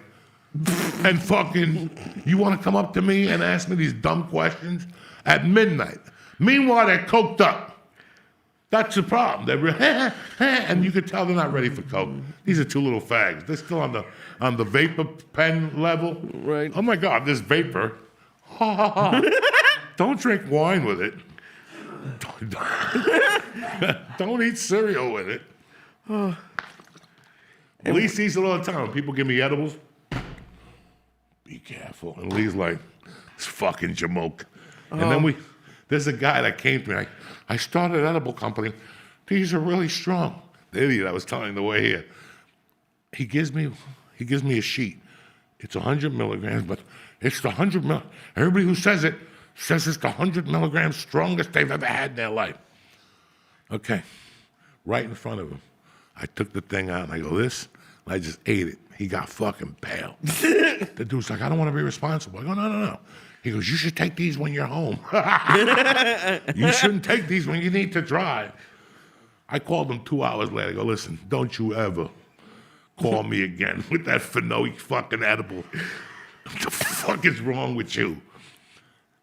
What the fuck is wrong with you? People and he still was try to test you? petrified. Lee's been there. Be careful. Be careful with that cookie. Okay, thank you for telling me this. Meanwhile, you've been smoking dope for 3 fucking years, Jamoki. Right. And people, like, I'm surprised people still say that to you. For me, like, they just see me fucked up, and I get it. I am fucked up. But I'm also on, like, tonight, like, 300 milligrams. If you give me a 10 milligram edible, I'm not going to feel it. No. So it's like... It's like 3 grams of mushrooms. That's an aperitif for me. Like that will, like tonight I looked to see how much mushrooms I had. I had perfect 3 grams. I'm like, leave this at home. Why even? This is a waste of. This will just be a little jiggle. This will bury you. This will bury the regular human being. 3 grams? I gave you 2.5 at that fucking. What at that open mic, and you were like, it's getting hot in here. I kept throwing ice cubes at him and shit. It was hot in there. You were throwing, like, that was a fun night. But yeah. Oh, those mushrooms hit us like a fucking right punch to the head. We were fucked up. Fucked up. I walked in there, Joey, not tonight, guys. Save your life story tonight. 2 guys, can you get me on Rogan? And some guy came up to me at the restaurant the other night. He's like, I don't mean to bother you, but that's the best line I heard all year. And I go, what? He goes, I was there the night in Freehold at the open mic, the big room when you went up. And you're like, listen, I know. He goes, you went up there and said, first off, put your fucking phones away. I don't want to see your fucking phone. This is comedy. And you could see a lot of people's faces drop. Put your phones in your pocket. This ain't no secret agent movie. And number two, I know your kid's very talented. He probably plays the bass at the school band, and But guess what? I can't get him on Rogan. So don't fucking ask. Because I had a bunch of those the last couple of months. I never told you. No. Oh, yeah, my kid's talented. He got a 4.0 on his... Listen, I can't do nothing for you. I swear to God, I get those, and those are the best. I love you idiots. Why my husband just fell downstairs. Some lady wrote me like a 2-page Facebook. Her husband fell down the stairs. They put a metal cap on him. He's getting fucking radio. I don't even know. I stopped after a minute because, and then I just look at the bottom. If you could tell Mr. Rogan to call us, we'd love to explain what NASA did to my kid's eye. Listen, if I call Joe and refer Lee, he won't put Lee on. But if he calls me and says, what do you think of Lee? And I go, Lee's great. He'll put Lee on. These people think that you could just call these people and go, yeah, I had my friend's fucking wife never talk to me again. Because she wanted me to put her friend on.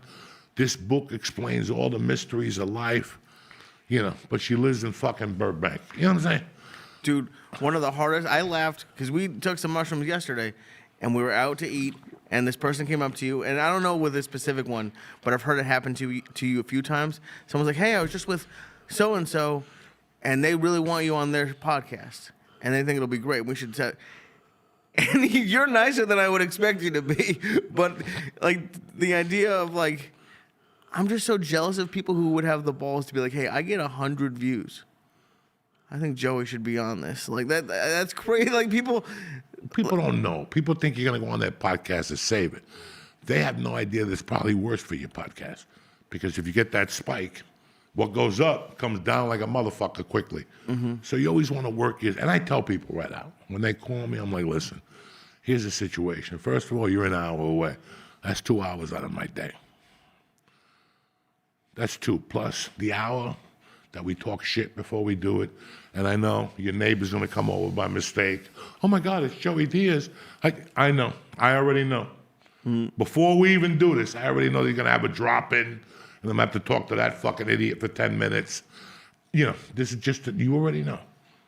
And you look at it and you go, what is my benefit to 3.5 hours? Now, you're there for other comics, you're there for other podcasters, but I'm not 28 no more. I got to take a nap at 3 o'clock. I go down in the afternoon for 45 minutes, 50 minutes, Those days of, now the indica, I start smoking at 6:30. My daughter leaves at 7:10. I'm already high by 7:20 in the morning. What did you do today? Do you know what I'm saying? Right. So it's, but I don't know, I can't believe people would ask you to get... Listen, that's part of the business. We used to ask people. We were talking about something, had to get up and pee.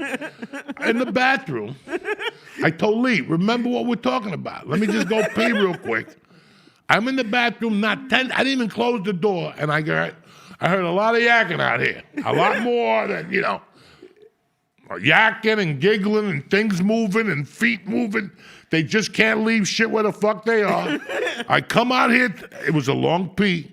But I come out here and all four of them like, we don't know what you were talking. Yeah, he remembered. But these fucking,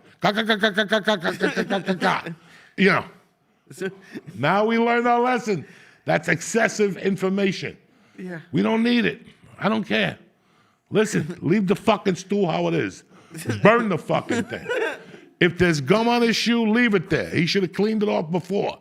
It don't matter. We dig, everybody? I dig. Now you understand where I'm coming from, you fucking animals? We only have so much space, like your fucking computer. It's over because the bullshit. So That's why you have the rules that you have. You could also just smoke a little bit less. Smoke a little bit less what? Weed. I don't know. I don't smoke a lot of weed. No? I just smoke weed to prepare me for, and I'm a positive guy. I wake up every morning going, it's going to be a fucking great day today. I'm going to stab a motherfucker. I'm going to do this. I'm going to do this. I'm going to try to make some money. And there's always a curveball. And how we react to that curveball is how the rest of the fucking day goes. But after a while, you already know. Like I'm high when I go to the gym. I'm very high and I'm very calm. I slip in, I say good morning. That's it. I get on the bike and we always have ESPN on, which helps our cause. So I could pay attention what happened. And I sit there and I wait. Now I'm doing hits on the bike, which is 30 seconds of like 10 and then 30 seconds of 6, and then I'll go back up to 7, and I got to memorize this shit. But then again, there's always that one person that wants to come over and start chit-chatting with me. You don't know how many times I almost die. I run out of oxygen. And I'm like, you got to go. And then they want to stand here, which I got a fucked up left eye, whatever. So once I got to look this way, I can start getting vertigo. It's like when you're in a bar and the TV's there and people want to give you an ear beating. You got about 10 seconds. 10 seconds, because I'm not going to sit like this the whole afternoon.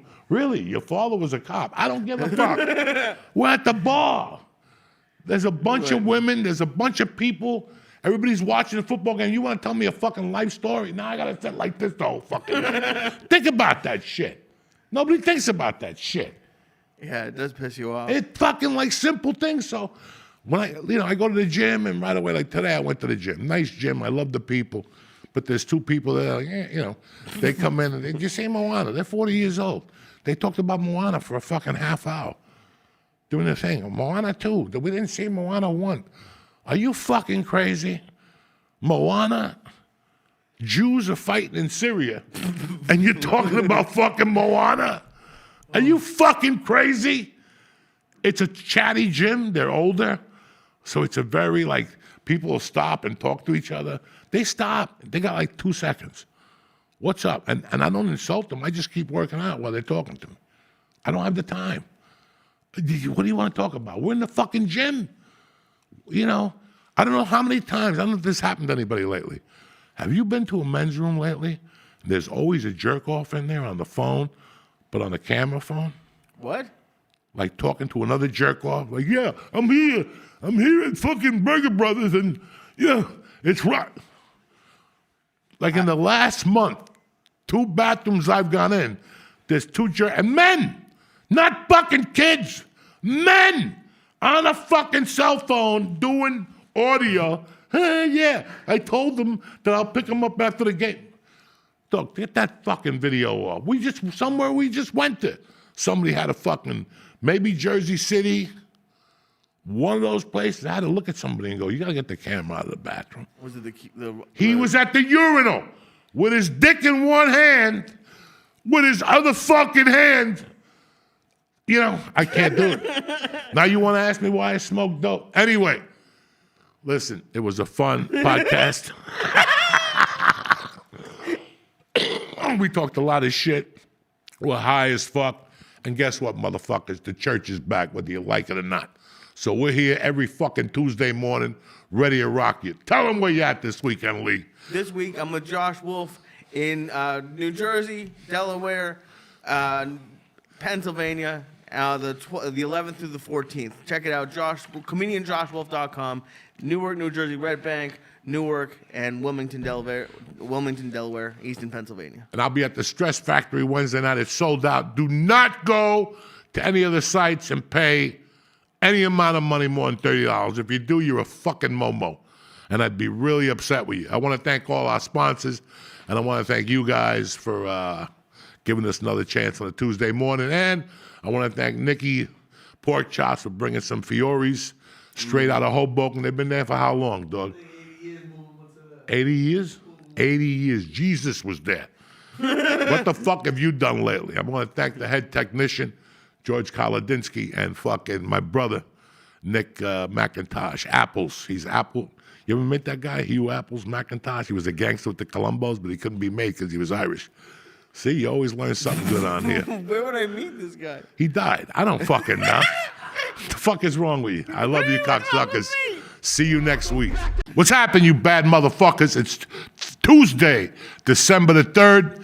This is the church, the New Testament. Today, I got a friend coming on here. I've known him forever. His name is Lucio Fernandez. We're going to cover a couple of little situations here. Lee's here. His feet are dangling off the little fucking chair like a little kid in the back seat. I got to give him a French fry from Wendy's. And that's it. We're here. Let's get this party started. We're back, bitches. So what happened with the Ali brothers? No, Juan Ali. He was Juan the Ali. first guy that talked to me about girls, about the nitty gritty, what to do, how to do it. So And I was like, how does this kid know? what grade were you in, do you think? I was in grammar school. Grammar school. I was in grammar And that's school. like up to 5th grade? Sixth. I know I met him in the 6th grade. And every weekend, him and his brother, he was on the level. His brother was not all there. He got hit in the head with a rock or something because he wasn't all there. And one day we were outside at his house. A bunch of us, Martin, Julie, Martin's cousin who died. God rest his soul. And we were throwing light bulbs. And they were throwing shit at me, and I was on the roof. So I took a rock and I threw it up in the air. I just threw it up in the air. And all of a sudden I hear, oh, and I go down and it hit the younger one who wasn't all there. And he had a big lump on his head with a blood thing. And he just got up like, no, I'll take a soda. You want a soda? I'll take a soda. Oh, God. No, 26 was a great place to hang That out. was we a had, great place We to had hang out. so much fun there. It was unbelievable. Mischief night. Nothing exists like Mischief night now with the eggs and the flour. You know what I did one year? I'm Cuban, so I didn't know about the white flour. I put the real not the kernels, but the yellow flour. That Oh, doesn't give shit. powder, and you hit someone over the head. So I hit them over the head with a rock. Yeah, no, So that's that what I shit- put in it. I had no clue. I had no clue. I don't know if you were there that night. We were all stuck on, had to be 76, 75. We were all stuck on buying glue and then writing your initials on a tree and lighting them on fire and then blowing it out. Everybody was doing it. You go up and down 26, because that's funny you said West New York's got no trees. When you walk up and down fucking North Bergen, they got all these trees on 26th Street, and they planted new ones in the middle. And one night we're coming home from somewhere, and Martin's going, I'm going to put so me and Julie and maybe you, somebody else, there was a couple of us, we're sitting there watching him on the steps like a lookout. And he's putting MP, and all of a sudden, he looks at us, he goes, yeah, and he lights the fucking initials, but the thing goes, and there's like a tree, right? There's like a tree, and the limb is catching on fire, and Martin's hitting it with his hands and going, I go, Martin, it's over. And before Martin could put this thing out, a little fucking fire truck came, like a little inspector, and threw him on the floor. We ran. Is he still in jail? Who? Martin or who? Martin's in North Carolina. Good kid, really good But kid. at some point in the 70s, just before I moved to Union City, they had everybody move out of 26th Street because they wanted to renovate all those buildings. Oh, that's right. And everybody had to move out, and it killed the vibe. Then it was dead. There were no kids around anymore. Then they started doing Section 8 and all that kind of stuff, and there were no kids around anymore. So everybody, that's when Martincito moved out, Luis Arriaga moved out, the brothers moved out, everybody moved out. Everybody left. And there were no kids there. For years, the place was vacant. They were fixing up all the apartments. I remember I was devastated. I was devastated when that happened. I kind of remember them cleaning that out. Even like when I drive by Centerford, Tom's. Centerford was great. Tom's Diner. Tom's Diner, man. Oh, I just told my son, oh my God, Tom's Diner Fuck. is this little place right in the corner of 27th, between 27th and 28th Street. I had my first cheeseburger there. You know how much it cost? 64 cents for a deluxe, and it came with fries and a drink with a second drink. 64 cents, and it was an expensive burger then. I couldn't believe it. 64 cents. How did they get the 4 cents? I don't know, 64 cents. That would piss me off. My dad, we lived in that building there where Tom's Diner was. Okay, that's where you And live. my dad was the super. When he came from Cuba, he was the super there, and he was the dishwasher at Tom's. And then eventually he bought Siglo 38, whatever it's called, Siglo whatever.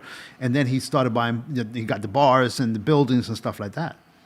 You lived across the street from Lourdes Ramos. Yes. And I'll never forget, I was talking to them. This is what I'm telling you about being Cuban. Like, some people could take it, some people can't. I went over to Lourdes' house, like, on a Saturday night, and everybody was okay. We were going to some dance or something. And her mother was there, and her mother was dressed up. And she wasn't the best-looking woman you ever seen, but She was nice people. but she was Just nice good people, and your mom always said, Clara. And I said, oye, Clara, está de enganche. Oye, Clara, está de enganche. Vas a salir esta noche. And 2 days later, the lawyer's like, you're not allowed in my house no more. What does that mean? Like, I don't know. What does enganche means? Like, you're You're ready. hot, you're hot, you're ready to go You're hook up. looking for a You're ready to fucking hook up. victim. That enganche means I got the hookup. You know what I'm saying? She made Lourdes and her sister Iris. They're in social media. I follow Iris a lot. Really? Yeah, she's great girl. They're both of them great people. And her mom, I loved her mom to death. Loved her mom. Her mom made the best espresso in North Bergen by far, and she made this white rice with the little salchicha. What do you call those? Yeah, arroz con salchicha. Yeah, arroz con Oh, the yellow it was- rice? Yeah. Oh my gosh, she Oh, my made the God. best. She made the best. That's fucking. They were That's great. poverty food for Cubans. But- That little, but it's works. But it was great. It yellow was great. with little hot dogs in it, those little links and shit. You put a little sauce in that motherfucker, and you make believe it's a lobster tail. You're like, I want to go back with Lourdes. We used to hang out. You remember McKinley School when you came down the ramp, coming down from the bridge. Okay, there's a little ramp. There's a little wall there before the gym, right next to where the gym is. Yeah. We used to sit there, and used to hang out with us there. And he turned me on to Richard Pryor. It was always imitating Richard Pryor. And the Honeymooners. I had no idea what the Honeymooners were, and Richard Pryor. You were always doing Ralph Crandall. Fuck yeah. Always. And Richard Pryor, he had us in stitches crying, and Lourdes was there, David was there, Martincito, myself, and a bunch of other people. You know, I remember that clear as day, as though it was yesterday. Do you remember any of the? Because he on the podcast for years would talk about loving Richard Pryor, and I love that he The just thing farted. with Richard Pryor as a vampire, the whole sketch Yeah, is a yeah, vampire, yeah. so When he he do it goes- to a T. that's right. That's right. Oh my God. That's awesome. There was no one as funny. I can tell you that 100%. Not because I'm here with him. There was no one funnier have a than good Coco. time. And you're saying No that even one. after he dropped the weights on your head. Even then. Even No, after the weights, I laughed. I told the story when we reconnected years ago. I tell I've been with my wife almost 27 years. I've told that story 100 times about the weights, and I looked at this fucking guy was just laughing. The karate guy with Skinny T, he was just looking at us like, what just happened? The whole weight fell on my head, and he's just laughing. He's supposed to be spotting me. I wasn't strong, you know. It was crazy. We had no gym class in McKinley to make me strong. We were talking about Hernandez. I don't want to talk you Hernandez. motherfuckers about Hernandez. Hernandez was on 28th and Bergen line. Yeah. Right by the thing in the there. corner. Hernandez was open till about 3. Look, my hands get itchy just thinking about fucking Hernandez. Hernandez was open till about 3 or 4. I don't even know when it closed down. I don't know. Maybe the mid 80s. I thought he had 2 sons that took it over. He had those 2 big Yeah. boys. Like, everybody always tells me how good Cuban sandwiches are now. Go to this place, go to this place. This one's got pepperoni. Listen, the way that wasn't me. Don't look at me. I didn't tell you about a Listen. pepperoni place. There's no pepperoni Cuban sandwiches. fucking Hernandez, you went in there and the ham and the Swiss were already on the bread. And it was packed, and it was a big one. And there was walls Yeah. of just sandwich bread with the Swiss and the thing.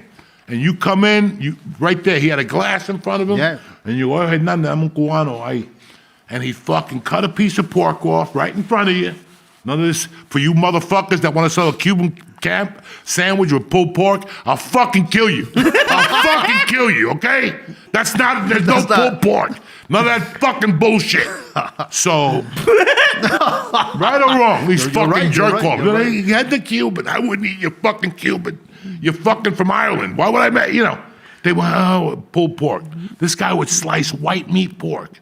And then he had jamon, the fucking ham to give it even more flavor. And he'd take a fucking paintbrush, brush that motherfucker with butter and put it in there. And then you tell him to make you a guarapo, that sugar Oh, cane my God, juice yeah. with fucking tons of ice. Are you fucking kidding me? That was the real Did deal. he have, Lucy, do you know a place? Joey's been teasing me for years. I'm still fat, but I used to be a lot fatter. He's been teasing me with a preparata sandwich, the Cuban sandwich with the little Roberto, croquettes I on the heard that bottom. from Banana. That's my wife's favorite. That's Oh, the- that's the where do best, you get man. that? You can get in Las Brisas. You can get croqueta preparada. That's what I get all the We time. might go to Las Brisas. Croqueta preparada. Oh, you. But Hernandez. But this is when Swiss cheese tasted like Swiss cheese. Yeah. Not like now it tastes like paper. Swiss cheese tasted like Swiss cheese. It was the real deal. When he's talking about ham, it was ham. It was ham. It was the real deal with mustard and the butter. It was, oh my God. Hernandez restaurant was the best Cuban joint in all of the area. And all they had was the sandwiches, or they No, had no, everything? I don't know what they had on the. They had this. I love to brag about. They had the best empanada, meat empanada. And my dad, he had a bar. He worked in a bar, so he closed down the bar. He would get empanadas and he'd show up at the house and say, "Wake up!" I said this mirror behind my door with some sun thing that's made of metal, and he would open the door like 3 o'clock or 3:30 in the morning. So I jump up. I have empanadas. Get up. You got to eat this with the guarapo. I would get up and sit in the bed and I eat wolf down 2 empanadas. I would fart all night. And then go to, Those Cubans empanadas wake you up at 3 in the morning. I know. I was just thinking about it with They your mom. don't give a fuck, okay? If they come in and if let's say my mom comes over and we were sitting on the couch and we eat potato chips, 2 in the morning. You think that lady cooked from Goodfellas? Tommy's mother? Shit. And I'm talking my mother would pop up a paella late night and wake me up, a fucking boliche. Yeah. Con arroz, con my frijoles. God. That's the shit they cooked at 3 in the morning. When you went to school, you're like, what the fuck? Why does my house smell like fucking My mom- pomelata? My mom had the pressure cooker Okay. to make the beans. Oh. And she used to go to work and leave the pressure cooker cooking the beans. She used to prepare them the night before. Right. I forgot, marinate them and shit, Yeah. And then she would leave the pressure cooker cooking. She would go to work and come back from work and finish up the beans. And then we had this fresh beans every single night, with everything. My mom cooked everything, oxtail, rabbit. If it moved, she cooked it. It was just, she cooked everything, but everything was delicious. And to me, everything was chicken. She said, it's chicken. But what is this, Mom? It's the little chicken. But she gave me everything. Just We ate 'cause so everything. you wouldn't Deer, complain about everything. Everything. We ate I everything. remember when we lived in New York, we used to get cantina. Yeah, cantina. That was What's big, that? man. They dropped the food off in front of your house in like little bowls stacked on each other with a thing, and it had like white rice. Meat. He had a white rice. He had So just like beans and a meat. meal prep before meal prep. Yeah. No. This was your food was cooked. Ain't no was meal cooked. prep. They Ain't no cook- fucking meal You prep. have little containers, one on top of each One other. on top of the other with a metal thing at the top. Some of them even gave you fucking Cuban coffee. Yeah. And a flan. For So dessert. you have rice, you have beans, you have the meat, then you have like plantains or maduros or whatever, Okay. And you had the whole meal for the family. You know what? Since we're talking about food, he's talked for years about Cuban Chinese food. Do you have any Chino Latino, that was the best. Yeah. man. What do you think about that? Oh, that was great. What's it? La Campana China and 57th Oh my and God. Bergen That Line. was the best. La Campana China. There's That means nothing the, like Chino the Latino. Chinese fucking bell, cocksuckers. Nothing like Chino Latino. Nothing, my nothing, God. nothing. And what would you get? Like, what's your Chinese Cuban food order? Like, what would you get? God, we got everything. You can get everything. You can get. I would get always the chicken fried rice. Back then, now I don't get it. Now I get vegetable fried rice. I'm more modern. The chicken fried rice, but you can get it with plantains, with sweet plantains. yeah. And then you can get a bistec, bistec empanizado, Empanizado. What's that? breaded steak. Breaded steak. Like a skirt steak, but breaded. I used to get the pork chop with the pork fried rice, an egg roll, and some tostones. Oh, tostones. I feel like you Oh got my that God, only a man, year you're ago making when me he went. Dang, You're like, wow. already done. Wow, you're making me hungry. Oh, no, I'm Chino hungry. Latino was. Chino Latino was fucking the real Then we deal. had the other. Then we had the other side of the coin. We had this place, the Polynesian place on Kennedy Boulevard. My guy. My guy. Tremendous. The food killed you. They finally closed it down because they found cats. They caught in the him. They caught refrigerator. him cooking cats. They caught No, him cooking I cats. swear don't tell me God. that. Yeah, they did. Don't tell me They were that. hanging in the freezer and shit. And they always gave you a lot of grass with the food because there's a cemetery in the back. They would just go back there. What does he want? Go, yeah, I thought. And he'd just take a handful of the grass, Yeah. whether the cat pissed on it or whatever. Fucking cats. They were feeding cats. They were. You can't tell me that. They were He's been cooking saying, I just moved to New York and like I am a little You can scared to smell get the cat Chinese in food. New York. I don't want to eat You can cat. smell it. You can smell it. You see the What does kid. it smell like? It don't smells know, I like never ate it smells like a kid's tears. That's what it smells like. But I swear to God, they caught him cooking cats several times. Not just Several once. times? Yeah. They finally closed them down. Who They would could- go after the first time? They couldn't help themselves. Bro, they had an all you could eat. that you just went in there, closed your eyes, and prayed for the best. Okay, they gave you spare ribs. Cat And ribs. they cut them in half, and you could pick up the thing. I remember one day we were picking up the thing, and the guy's like, "No, no." Yeah, I don't think you were supposed to pick up The tray of cat them and take spare them ribs. to go. We had so much. Now I remember where there was a fucking a go-go bar. Yeah, it was on 32nd Street, right up from the newsstand. Yeah. That's in the late 70s. There was like a burlesque bar. And I would go up there to get my mother. My mother would drink up there in the afternoon. I'm like, Ma, what the fuck? Yeah, Union City has so many. Union City had the transfer station downtown. Yep. That's where the old trolleys used to turn around and come back uptown. The whole area was full of clubs, nightclubs, cabarets, and everything. Burt Lancaster worked down there as a dishwasher. What's her name? Deborah Harry worked down there as a waitress at one point. Now, Deborah Harry and Pat Benatar shot a movie in Union City Yeah, Union City. called Union City. Holy shit. Right on Summit Avenue, there's a building on the corner of Summit and 18th Street. That's where they shot it. In that apartment building. Crazy. And speaking of Union City, were you ever, like, do you remember Joey's mother's bar? Were you around for that? I was around. But I didn't frequent it. My dad owned bars as well. Right. So You our own dad- the 50, like Café La Tita. Café Tita and La Última Copa. Yeah, the My Café dad La owned. Tita. So all the Cuban proprietors knew each other. They were all like gangsters. They were all I was gonna say, was there like a war? Did you guys hate each other, or are you No. guys cool? no. But Because he was at my house. My mother was there that day when he got hit with the barbell. Oh, okay. Yeah, that was we all worked together. Everybody was friends. There was a guy on 33rd Street. His name was Boyo Triste. And he had a bar. That means sad pussy. That's way before Big Pussy. That was 77. Everybody called him Boyo Triste. And then that whole area there was fucking tremendous. And I was telling Lucy on the phone the other night where my mother had the first restaurant was across from Union Hill. 38th. 38th, right. And there's a little refrigeration. Yeah, place. I know the place. Then on the corner now it's some medical supply. But in that was fucking the hottest corner. Because you had Carvel on the corner. Next to it was the bottom of the barrel. Yeah. Okay, the bottom of the barrel is the real fucking deal. That was beautiful, that place. If you read Henry Hill's book, he talks about the bottom of the barrel. He was at the bottom of the barrel. We used to stop at Union City. You got a drink at the bottom of the barrel. And on top of that was Fujia Pai Kung Fu, Yeah. which is probably still there. But then I remember that, and if you walk towards Kennedy, there was like a pharmacy, because one day they were loading a truck, and we robbed it. Like in the 6th grade, we robbed one of the little boxes. It was a box of condoms.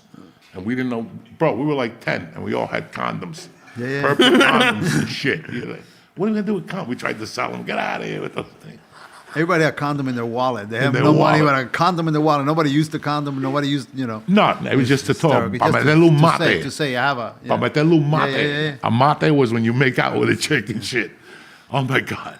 What did you think of Joey's mom? I don't think I've met anybody else who knew Oh, Joey's she was mom. very nice. Very, typical Cuban mom. Really cool. Yeah? Yeah, the way I remember her, like really, really nice. I walked in, very friendly. The bar was great, man. Well, even just in general, just like, I mean, I guess George, maybe you knew his mom? Didn't? No, I think you're the first person I met. You got to understand, Cuban parents, like my stepdad was my stepdad. He was a tough guy. Wore a suit, always carried the whole bit. He'll pistol whip anybody in a second. No, he would come home a lot of times. My mom cleaning him up or or throwing out the suit. Pistol whipping this and that because you had to be really tough. It was no kidding. But at the same time, he would show up in the middle of the night. Not only with empanadas. I remember one night specifically, I'm asleep. I'm in school. I'm in high school. He brought a cat from the street, a black cat, and he threw it on top of me in the bed. Can you imagine you're asleep and you're a teenager and someone throws a cat on you? That's the kind of stuff he would do. One day, we're having like a Christmas party. My aunt is coming, this and that. We had a little apartment, and everybody's having a good time. He shows up with a homeless guy. Napoleon. Napoleon was his name. I'll never forget, Napoleon. He brought him over to have Christmas with us. A homeless guy.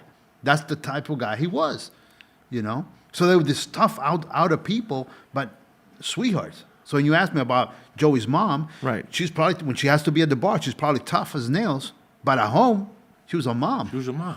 She was a mom. And she loved these guys. Anybody who came over, she always fed them.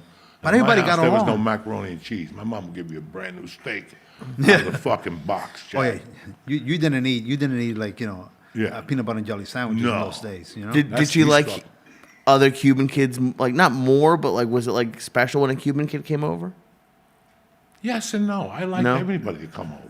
No, I know you And would, then- but and those times you went over people's houses and they feed you and drive you to places. It was fucking crazy. Like I remember, man. I lived on 27th Street in the corner. I played baseball up on 64th Street in North Bergen. My mom would give me whatever, a quarter, 30 cents to take the bus. number one. Number one. And that was me with my borrowed cleats and my glove, taking the bus by myself, crossing the boulevard by myself. This 9, 10 years old, driving, riding the bus all the way up by myself, crossing the street again, playing baseball, coming home. There was no like bottled water, like kids, you go play. My son goes to play soccer now. He has a Gatorade on one side, and a bottle of water on the other side, with 2 different pairs of shoes in his bag. And a fucking bag to carry. We had nothing. We carried nothing. fucking We had nothing. We had Nothing? nothing. Nothing. No. Nothing. If there was a hose, that was golden. All drink this water? bullshit about dehydration, Oh, man. we would have died Bullshit. 50 fucking years ago. Kidding It's me? all bullshit. Lead pain, dehydration. all this kind of stuff. Dehydration, rusty water. I don't know what these fucking. I feel dehydrated. How do you feel fucking dehydrated? It's 90 degrees. You think your grandfather stopped doubles for some faggy kid? Nobody was dying back then, right? No, nobody. Every year now, somebody died. Oh, it was too hot. Nobody was fucking dying. They were running fucking 76th Street hills, okay? So get your shit together. Feed your kid what you're supposed to, and he won't, But if you came over to one of our houses to eat, you wouldn't get like a peanut butter and jelly No. sandwich. You No. get Be a plate of rice and beans, a steak, a chicken steak, whatever. I would've never left your house. Llévate algo to go. Yeah, and Sure. take How something they to would go. say to you, algo to go, Paulita. Yeah. holy shit! And then, cause I didn't realize how like you guys were in the same spot. And I'm not trying to get you to incriminate anyone in your family, but Joey's talked for years about like the numbers and like doing that. Everybody did the numbers. Everybody got racket. it. Everybody. They did the numbers racket, and in the bars they did I think called charada. It's a gambling game The gambling game. where every number is associated with a saint or with something. With a Chinese. A Chinese thing, yeah. La charada. La Yeah, charada. I have the list. I have the list. From 0 to And 99. every bar, they played it, and everybody turned their heads. Whoa! And all these owners, everybody carried. Everybody took care of each other. There was only, I remember one guy in the 3 towns that my dad said, that's a chivato. A what? A chivato. A rat. What? A Oh, rat. okay. A chiva. That's the one nobody wanted to deal with. And he was Cuban. He was Cuban, yeah. He goes, oh, I don't like that guy. That's a chivato. He'll rat you out. The one guy. But everybody got along. Everybody did the numbers rack. Everybody did charada. Did you ever Everybody- win the numbers? Huh? Did you ever win the numbers? me? Yeah. No, I did. played it. But Twice. My dad won a bunch of times. One time I went to Union Hill to play in the rec league, and I was on a purple team, and they gave me the thing, and it had number 57. And I walk in the house, and my mom's like, "What's that number? Where'd you get that shirt from?" I go, "I got it from 57. Put a number in front of it." I go, 5. She called, $10,000. $10, I won 5. She gave me $2,500. And then on my birthday, I hit my birthday in 1979. I had 219. Wow. I went to Jersey City to watch a movie, and when I came back, they told me. And all those cats, there was a bookmaker in Union City that was the best. His name was Arnaldo do Campo. Yeah. He sat at my mother's bar. He was about 5'9", 220, but his stomach was all the way out. And he would just sit in like one of those chairs. And at 3 o'clock, he left, because that's when the bank closed. 3 o'clock is when you can't take numbers no Yeah. more. The number comes out like a 4. So he would stay there from 8 in the morning to 3, drinking and fucking making comments. And he was the guy right now that if he was alive, he'd be in jail, because he talked to me and my friends like we were adults. Like if we were 10, we walked in, "Oh, you come here. You get your dick sucked? Yeah, tomaron la pinga." They're like, "Dog, I just want to play dominoes." I came over to play Monopoly with this fucking dude. Every time you saw him, he said something sexual to you. He wasn't a pedophile, not at all. Well, he was fucked up. But he would always ask you, "Did you get your dick sucked yet? Are you pissing sweet yet? Me ando dulce." yeah. He would always. But the best was I saw him at 30th and what's the street? All right, so this is Bergen Line, 30th Street, Chappie's Florist. Yeah. Patterson Plank Road, the road. If I go down the next corner, There used to be a bar there where Pincheros Oh yeah, danced. yeah. New York Avenue. That's New York Avenue. Okay. The corner of New York. That used to be a bar owned by Teddy Martuniak. He played for the Chicago Bulls out of Union City. He died from drinking. That dude could drink for fucking days. But I forgot what I was going to tell you. What were we talking about? The guy talking sexual to you. Oh yeah. We went in there to play a number one day, and I went in there with a kid named Darren Rago, God rest his soul. We're about 18 at the time now, and Rago liked him. There was 2 incidents of Rago. One incident, he was sitting at the bar in the corner, and he had 2 young girls with him, like that, 25 Cuban girls talking to him. And Rago goes, ask him if he wants to smoke pot. Right? So this motherfucker's like, yeah, I'll smoke. Yo fumo todos los días, compadre. I never saw him smoke pot. He's like, yo fumaba ayer en Cuba. I used to smoke pot in Cuba, one of those guys. Yeah. He's, Cubans, like I remember going to see Bruce Lee movies and going back to my mother's bar, and the guys would sit there and they go, where'd you come from? I went to see a Bruce Lee movie. That guy's a punk. I beat him up in Cuba like 3 years ago, and I'd lose my mind. What are you fucking talking about? Nobody beats up Bruce Lee. He's a fucking pussy. I smacked him right on the corner on 58th Street one time, and you would fucking die. Like they're just lying to you. They're just breaking your balls, and that's what they do. That's their sense of humor. So the one time we're in there, ¿Quieres fumar? He goes, yo no fumo afuera. He didn't want to smoke outside. He wanted to smoke in the bar. And it was like a chocolate tie on a big bamboo. And we kept giving it to him, but he was trying to impress the young girls. And he's like, yeah. And they didn't even know what he was saying. He didn't know what they were saying. Right. He's smoking, and finally the girls didn't want to smoke no more. And the joint kept going to him. And he's sucking on it. And he's trying to give it away. And everybody was like, nah. And he kept smoking it, dog. And he passed out. And then I went in there like a month later, and he goes, oh, yeah. ¿Qué estaba en ese tabaco? What was in that weed? He goes, I couldn't feel my legs for 4 days. And then that day, he told his dad, I'll never forget this, Lucio. He told his dad, he went home that night, and he jerked off, and it was so fucking good. And I go, what are you talking about? He goes, my wife was in the shower, que rico. And he had a chair. When they say que rico, you know they're fucking crazy. And he goes, And he was in the chair at a bar telling me and a bunch of North Bergen kids how he jerked off the night before. And he's like making noises. Que rico.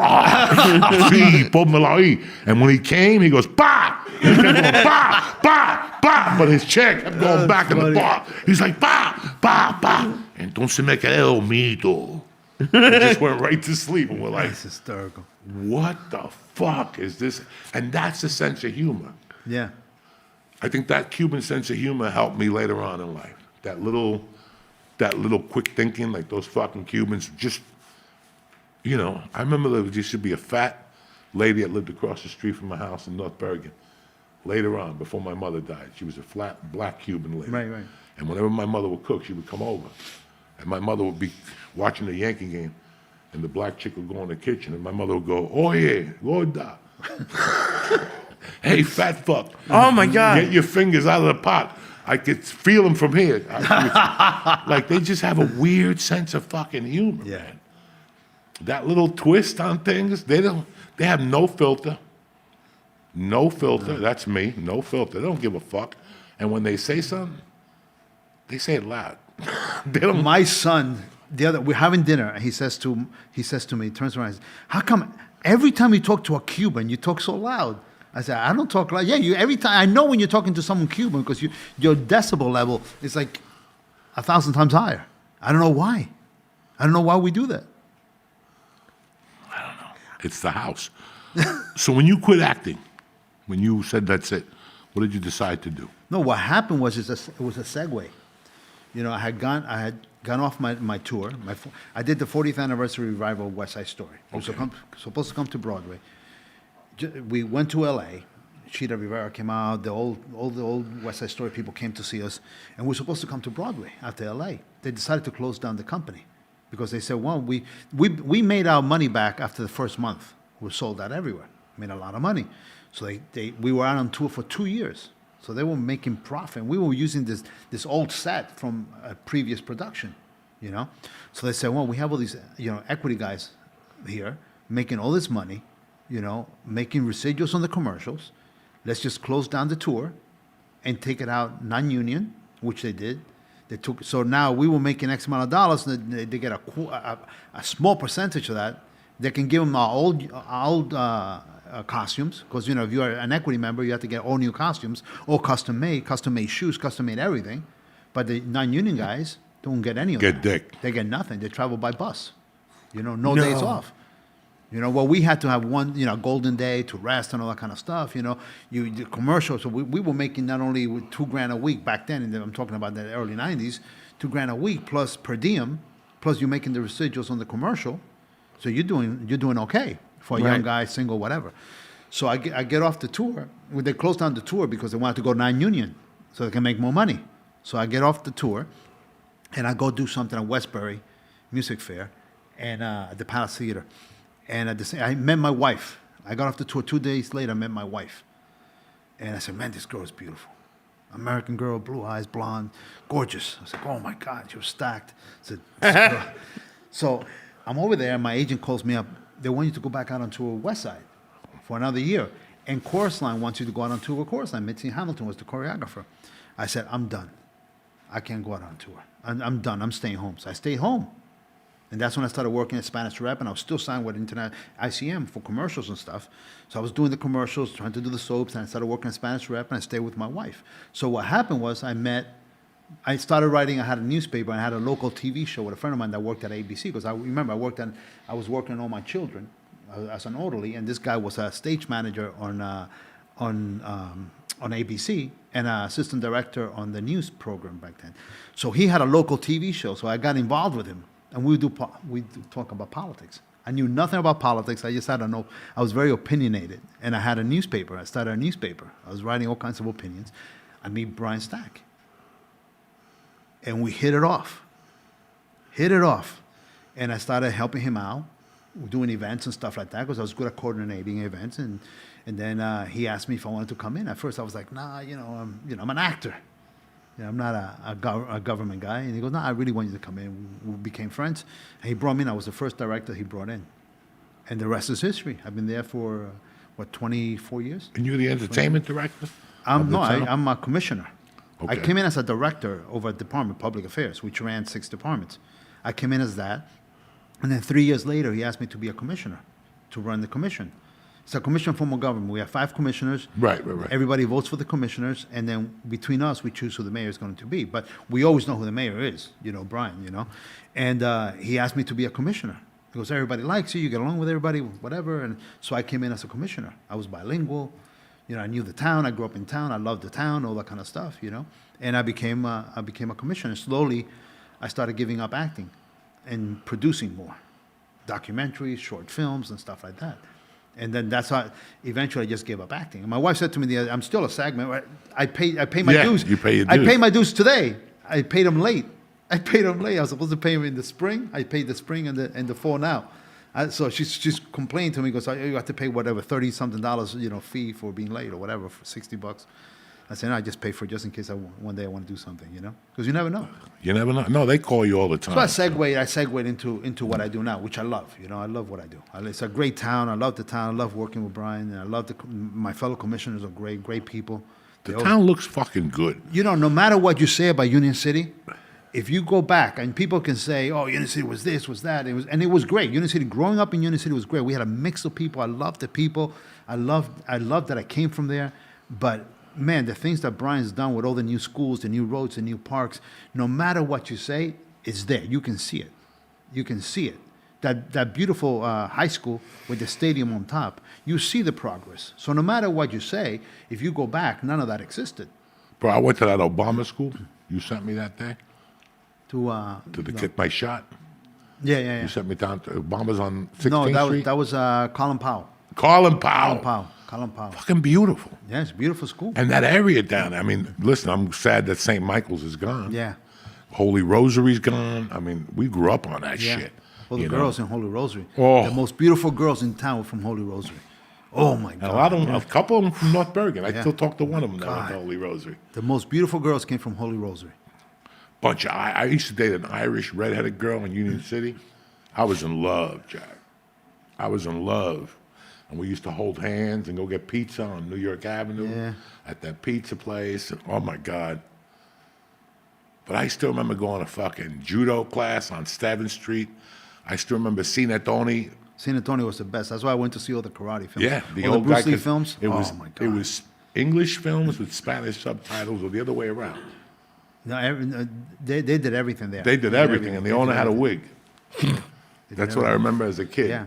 Is he still alive? Tell me he's still Yeah, alive. Tony. Yeah, he's still alive. He's a super nice guy. And does he have the movie theater still? No. No, he owns El Especialito, and he's the chairman of Save Latin America. But I just saw him the other day. I was in a party with him. He's a super nice guy. He still dresses to the T, and he's got the the hair, the white hair and Headpiece, stuff. yeah. You know. Oh my God. A couple of years ago, he got a little ill, but now he's doing good. He's doing good. He's a good, really good guy. So he's doing. You know how he started? He had a furniture store, I think, in Manhattan. Then he opened up a furniture store in Jersey, and then he bought Cinettoni, and Cinettoni was a huge. And eventually, he sold it when the movies died out in Union City, and then he went into El Especialito. Especialito. No, first he got into what's that newspaper? Hoy or whatever it used Oh to be. yeah. No. It used to be the biggest Hispanic. Dario La Prensa? No, that's not around. No, more. no, that's not. But Hoy, or what I think it was Hoy, was the biggest Hispanic newspaper in the country, and he owned that, and he sold it for a lot of money. And then he started El Especialito, made a ton of money. So he's a really cool guy, a character. He's a real character. Well, that's what and even like beside the Cubans, fucking what's his name had his office there. The guy from the mob, from the Genovese crime oh family. my God, yeah, down You on The mob had an on office? Summit. Yeah, like on Summit. Why did he have an office? Because it's a great place to The have an office. The Teamsters building, Oh, okay. the Teamsters building. So it wasn't like he just had an office to do mob shit. He was a teamster. No, he was a teamster. Oh, okay. But there used to be an Italian bakery on 22nd and Central. Holy Yeah, shit. that was great. That I was don't know a if that's great- still around. I don't know if that's still around. And I stayed in 26. When I got back to North Bergen, I think like like 3 months into the 6th grade, I didn't like living in my house. I didn't like that my mom come home late. I heard fucking spirits. We were talking about Yeah. all the ghosts in North Bergen and the Indians and shit. And one day I said, I'm not doing this no more. And I moved up with my friends on 26th and Central. And I would wake up, I'd go to 22nd for the breakfast from the bakery. Yeah, I'd yeah. get a bag of Zeppelis Yeah. and a fucking big thing of Italian bread with hotel bar butter. And I'd kill that. And then as I got older, I would just meet Dean LaPrete, and we'd go to Tom's Diner. And I always got the toasted corn muffin. God damn! Was fucking on the grill with extra butter and shit. Tom McCann, that center forward. I remember when they used to do punt, pass, and kick there. Oh my God, Center Four. We played there. Right all on the Kenny time. Boulevard. Punt, pass, and fucking kick. It was great. And it would be packed with a bunch of fucking North Bergen savages, I Union remember City. elbows all ripped up, knees ripped up. I mean, I was always ripped up. was great. I mean, all bloodied and the whole bit. And we never. I remember we with David and stuff. Ask David. We used to play two-hand touch. It became full tackle on the blacktop with snow. Oh my God, we were Hockey. all ripped up. I would get home. No, it wasn't different. These kids, no. It was- I'm not accepting it. No. And you remember the swamps? Fuck yeah! Swamps. We used to go to swamps and steal fucking those things to light so the mosquitoes would Yeah, go away. remember that? Punks, whatever the fuck that is. Where is the swamp? It's gone now. It's the swamps all built up. There's hotels and shit. down God there. damn it. Where Movie is the theaters. fucking swamp? Where was it? It's down. Okay, you remember there used to be a motel down 39th Street. Once you pass Tunnelly Avenue, with that new buildings that we were talking about, you pass Tunnelly Avenue. You keep on going down before you get to the whole new was development. in my Milk- neighborhood. Yeah, down. Yeah, I remember just that. We used to half, go- half a mile down, and that's the swamps right there. That used to be all swamps where Walmart is and all those box stores now. But the swamp went like It went from behind Tunnelly Avenue. It went from down there all the way to Ridgefield Circle. absolutely. Because I used to ride my motorcycle. Yeah. All the way to Ridgefield Circle. Oh, I got a story with you. Then you had a mini bike. Yeah, the Dairy I almost Queen. killed myself in the mini Yeah, bike. the Dairy Queen. Was it his mini bike? In his mini, we were hanging out at McKinley School. I think it was John Bender, David, you, and me. We were hanging out, and you had your little mini bike. And I never got on one. He said, "Get on it." I go, "Come on." So I got on the mini bike, and I went down. There was a blue stone wall coming down you remember that ramp? Coming down the ramp, blue stone wall right there. I almost totaled that wall. I made the curve. I almost killed myself. Never. That was the last time I got on a bike. The last time I got on a motorbike. I don't blame you. I thought I was going to die. I had no control. I can't believe I turned the wheel and I love my motorcycles. Dog, I had like 8 of them, and then I fell, and my mother sold it before I got back from the hospital. Cuban moms don't even play. She took a loss on it. I took like a $300 loss on it. I didn't even get the $300. She just said, no ma. That's it. Quickly. No family meeting. And, there was none of that shit. Kids have it nice. They had nice lunches, breakfast. They have breakfast in school, lunches. You remember McKinley School, that little counter? It was 8 inches. It wasn't even a full foot. It was 8 inches in the basement, going gray. It was painted gray with that cement paint. Yeah, you remember Battleship gray? Yeah. All the way across the basement, where we ran track there. That's when we ran track, back and forth. And we got a milk, we got a smoked juice, we got a soggy tuna, and sometimes an apple if you were lucky. Mrs. Sabatino. Yeah. Anthony's mother was the cookie lady. She used to always give me an extra. But man, that tuna, man, nowadays I think about what the things that affecting you a kid. The kind of tuna the way I want the tuna to taste nowadays is the way we used to have it. At McKinley. Yeah, me too. It's crazy. Me too. I love it. I fucking love You know tuna. that gym, you talked about Barone at that gym. Yeah. I had a class right here. I forget what class that was. I forget where I was facing the window. I don't know if it was a Grestor's class or whatever, in the basement. We saw that. You remember when they built the Holiday Inn? Yes. Okay. So they started building the gym like a year before the Holiday Inn. They finished the Holiday Inn 2 years before they finished our gym. 2 years? Money That gym gets was lost. The construction money was just getting lost. Jesus. It took like 3 years to build the gym. It was a box. Holy. In the meantime, they took away our blacktop in the back. You remember? Yeah, they took the basketball? blacktop on the back. It's crazy. Fucking crazy. Do you still remember Carmine? Yeah, I remember With Anthony? Carmine. Yeah, and I remember. Frankie hit me up the other day. I got to give him a call. He hit me up for Thanksgiving, and I just sent him a text back. Special, one of the Special brothers died, didn't Yeah. Oh, so you remember Dominic and Yeah. all those guys? Yeah, man. You were there. he? Dominic was in school.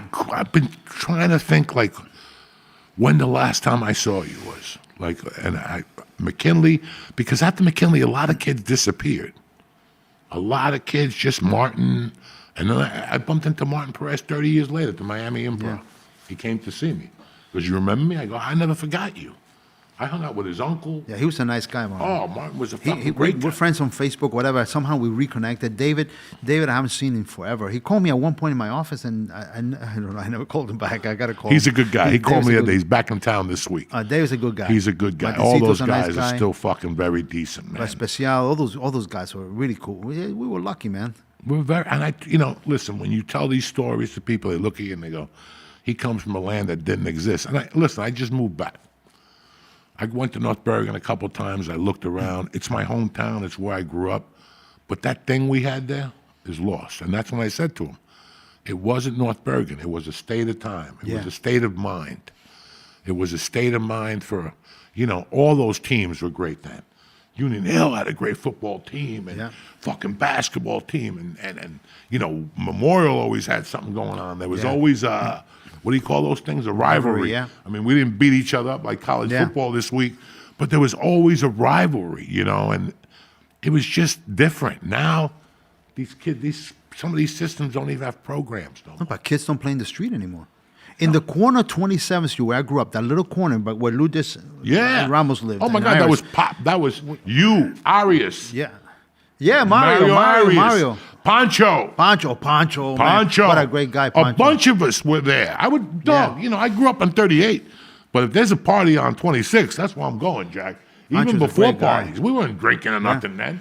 We were just being fucking crazy kids, man. But we played everything in that corner. Everything. Stickball, football, wiffle ball. Hockey. Everything. Fucking they hit you with handball, shit. Handball. We used to throw a ball against the wall. I remember we used to call them play baseball. If you land a little high, it was a hit. Then it was a double, a triple, a home run.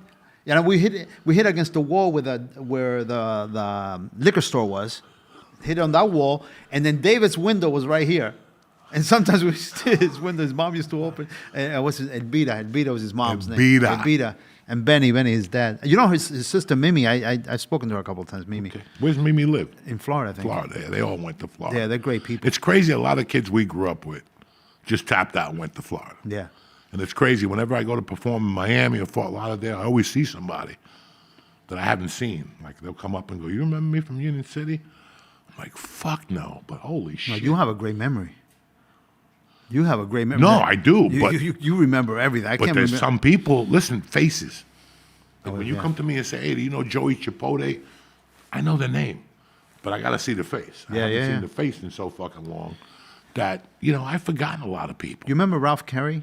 Fuck yeah, Elvis. Yeah, he just performed in Union City for us. Did he? Okay, he performs in North Bergen Yeah, too. he's a good guy. Good He's a guy. He's good guy. crazy. Yeah. Crazy as cat Say shit, his even when we were his kids. girlfriend was the one that turned him on to doing that. Yeah. But I think he was always an Elvis fan. Yeah, I think so, right? In fact, I'm going to have Levito on here in a couple weeks. You're gonna have what? You're gonna have him on? Mr. Levito. Oh, He's okay, still that's- around. He oh, lives that's- in Atlantic Highlands. Oh, okay. So I was thinking of putting him on here because what happened was this year, everybody in North Bergen started hitting me up on Facebook to see if I remembered where they put that fucking tube. Do you remember in 1976 we put some fucking tube together? With Yeah, magazines? someone's following. You mean a time Yes. capsule? Huh? A time capsule? Time capsule. Yeah, someone Okay. contacted me on that too. Yeah, and I called I don't Levito. I said, remember. let's get this over with. Wait. Let me call Levito up. I call Levito. I go, Mr. Levito, where's the fucking tube? Because it's right in front of the grammar school. Before you have to walk up those stairs. Oh, really? They put it in the one that the stairs go like this. So instead of going that way or this, tell them how high those stairs Oh my God. You go to McKinley, walk up those stairs, and we had to shovel those fucking stairs. So Before we finish, the one story I want to get your opinion or your memory on it, Lucio, is the cab company. The cab where the guy got he was delivering stuff, delivering drugs, and they killed him. no, we're talking about Rapido Taxi. Oh, Rapido Taxi. The Oh old days. yeah, man. They killed that guy. Something happened. He ratted somebody out, and he was working with the cops. He was helping the cops take bribes or whatever. There was something going on. There's something going on there. And they just killed him? Because there was And- so much stuff involved. There was bribes involved. There was drugs involved. There was all kinds of. I don't know the. Is the same guy that we're talking about? Yeah. When I was a kid, Yeah. okay, he was an undercover cop.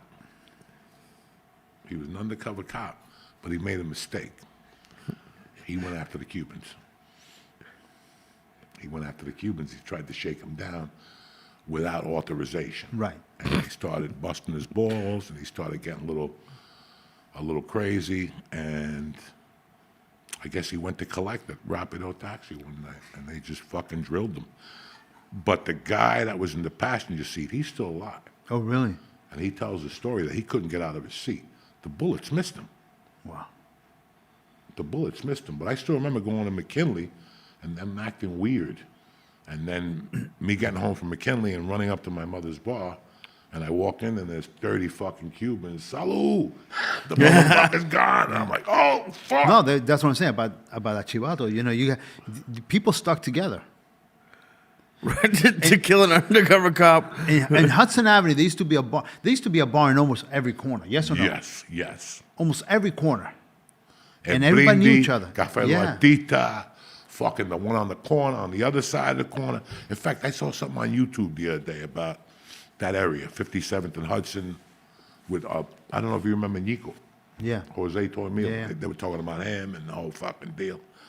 But Union City just has a fucking tremendous, rich history that nobody knows. You know Brian Stack remembers everything, everyone. One day he should write, when he retires from being a mayor, whatever, if he ever does, I don't think he'll ever retire, he should write a whole book on this, or he should do a film about the stuff that really happens, or happened In Union City. in Union City. So he has all the history down. He remembers. He remembers he's an encyclopedia, because he's been involved with politics since Musto. So he's seen everything and everyone. He's seen everything go down, and he remembers everything. He's super smart. One of the smartest people I've ever met, Brian. If you ever spoken to him, he knows about everything. You talk to him about football, he knows about football. Talks about basketball, he knows about basketball. Politics, law. He's incredible how smart he is. And he remembers everything about the whole Hudson County. Everything about Hudson County. The thing, that corporation, everybody should read that book. Pretty much. I mean, Salim Valdivia is a commissioner with me. He says there's a couple of things that were not accurate, because Salim's family also owned bars and stuff. The Valdivias, there's like 10,000 of them, in Union City. Yeah, it's one of the first. The Valdivias is one of the first Cubans that came to Union City, and they, it's like a ton of them, and he remembers Forgot everything. about that shit. But the corporation, read the. I almost had the English. TJ, yeah. He's TJ. going to come in a couple of weeks, because now we got a situation going on where my 8th grade teacher, Wally Lindsay, he was the mayor of Weehawken. Oh, wow. And then he got with the. Why is the mayor of Weehawken teaching in a North Bergen school? What? Did you ever think about that? But everybody. So at the time, now that you think about it in hindsight, it had something to do with that waterfront. If you really think about it. And something happened over the years, and he got plugged down. So when he saw the TJ English podcast, he contacted me. And he goes, Battle opened up the door. That's why they all got arrested. Not that Battle was a rat. Right. He contacted his CIA people or whatever, some fucking story. And it goes all the way to what happened with Menendez last year. Something crazy. So they're going to come on and talk about it. Who the fuck knows what it is? He's going to bring his case on here, the whole fucking thing, and his attorney. So, and I'm going to bring TJ too. And we're just going to fucking hammer this. I have no dog in the fight. I don't even know what the fuck the argument's about, but they just want to talk about it. I don't fucking know. I don't get into those conversations, political conversations. No, I don't know nothing about Union City. I know my mom had a bar there. I know some people got shot there. I know Castro was there. I know Castro was there. I saw Syatt, Fred Astaire, Greg Allman, Fred Astaire, Dan Astaire. You know, I had some good fucking BLTs at the 5-Star Diner. I played for St. Michael's CYO, which till this day I take seriously. I picked St. Michael's. I could have gone to St. Fatima and all that shit, but I was like, I like St. Michael's. There was something about St. Michael's, plus Tommy Heinsohn went there. And that was my boy at the time, so I said, I got to play for St. Michael's. In fact, we're getting together with the coach, from my CYO coach, and fucking going to do a dinner at La Forte's. Oh, that's great. Steve Rubinaccio. I don't know. He was my coach there. But he had been there forever. He was a good guy. You know, he was part of the community. Steve Rubinaccio, and there was another guy, Steve Achardi or something like that. They were like parts of the community. They were Irish. They spoke Spanish. Yeah. When you fucking Italian, you speak Spanish. I still remember sitting with him on my block, and he worked for, Rubinaccio worked for ABC, for Good Morning America. So I would always call him up. Dog, when are you going to give me a job over there? I want to be an actor. He'd go, Joey, what do you know? You don't even go to acting class. Acting class? I didn't know you had to go to an acting class. And that's the last time I talked to him in 85. Wow. And I went to eat dinner one night, and he was sitting at the table right across from me. The coach from St. Michael's coach. We started talking, and gave me his number, and he goes, call me, let's get together. So we're all going to go to dinner with Chucky and a bunch of the coaches. They could talk their problems out of it. Eddie Ford and all those fucking refs and shit. St. Michael's, man. I did catechism there. And where? In St. Michael's. Oh, you did? Now, how Catechism. come we went to the other place? I went to St. Michael's, and I don't know why my mom sent me to St. Michael's. Because for we all catechism. got thrown out of St. Rocco's. No, I went to St. Michael's. What's the one on 30th Street? Right by the diner. On 30th Street? What's that church? That's a Holy Family. That's where- Holy. That's where Holy we Family. went for, You went there for catechism. yeah, because either you went to the ecology club. Remember, you got out of school at 1. You either picked the ecology club or catechism. I wasn't going to fucking pick up no trees. So I said, fuck it, let me go hang out. Let me go hang out with some fucking priests. And we lasted about a month, and he threw us out. Well, it's like at St. Michael's, I never finished because you had the real nuns there, and I couldn't take it. I said to my mom, I'm not going back. On a Saturdays or Sundays, whatever day we had to go, I said, I'm done. I'm not going back there. Lucio, one more question. I know you're part of like a music troupe, but I haven't seen no videos. No, I was managing after I stopped acting and all that kind of stuff and doing films. I started to manage this band called Maxima Alerta, which is the #1 reggaeton band from Cuba. So the owner came. The father of the owner of the band, the director of the band, used to be my sound guy for the events in the city for 20 years. So before he died of cancer. He said, take care of my son. So I helped out his son. We regrouped the group here and cut out a bunch of records, and then and just before COVID hit, we had a situation where someone appropriated some of our music, and we were taking them to court. We won, anyway. So my friend, my friend won the case, and he won all the awards, platinum, double platinum, gold album, Premio Lo Nuestro, everything. He won all the awards. They gave him the awards. They gave him the rights to the music, so he's waiting for his payday now because they gave him all the rights that he rightfully owned. So what happened was we started using the original members from Cuba. we started recording songs here and there and coming out with and editing their videos in Cuba, which is, a penny per dollar, So we started doing all the production work over there, and then released the songs with him. And so I stopped performing because I was getting older. I didn't want to be jumping around like a monkey, doing that kind of music. I'm a Broadway guy. I'm not a reggaeton guy. You know what I mean? But I was the MC. I was good at MCing, so I was MCing, get the crowd going in Spanish and English and all that kind of stuff. So we were a real crossover. But then we started recording with the original guys in Cuba and just getting more into that whole reggaeton thing. And then the guys, now they left Cuba. So 2 of them left, and then 2 of them left, and then the other one's still here. Still my buddy, you know what I mean? But no, not cutting any albums or videos or anything anymore. That ship has sailed, right, for me. And what are you the commissioner of? I'm a commissioner of public affairs, so Okay. I run municipal court, veterans, seniors, cultural affairs, and the history department. So all the events that come out of Union City, it's pretty much my Do you see department. Lefty at the school? No, Lefty. Cortina. No, He teaches at Washington. no, I never see him.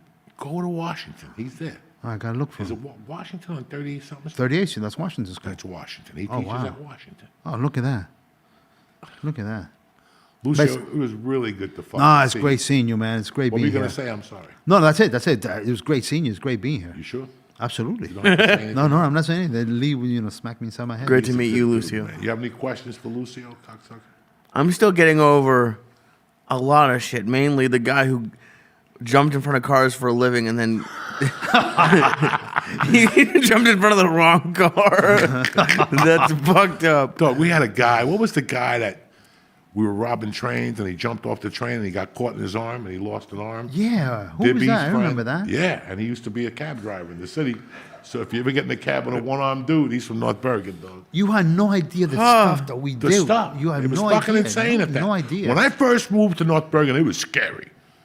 It was fucking scary. Sounds These guys scary. went down and robbed trains every day. These guys were 12. 12! And they're robbing fucking trains. How do you think I got that motorcycle? The motorcycles would come in a box, not built. You throw the boxes off, and then you had your brother come down and drive you later, and you could fucking, then you had to pull the box out of the weeds. That's 1,000 mosquito bites. And then fucking, that's how crazy. He reminded me of the swamps just now. That's crazy. That's the what they swamps was called great. it. The swamps was the best place to hang out. The only beating I got from my mom was because I took my bike with a bunch of our friends and we rode down to the swamps, which is all the way. I mean, you're 10, 11 years old. That's a long way. That's a long Then we fucking took it all way. the way uptown, to whatever West End Avenue ends or whatever. Oh, yeah. And then came back down. My bike kept on losing this chain because, and I made it home like at 10 o'clock at night. My mom was livid. I got the beating of my life. And my dad, you're gonna kill him. You're gonna kill him. Your dad was saying that. You're gonna kill Holy him. shit. I got one beating, man. I'll never forget it. I'll never forget it.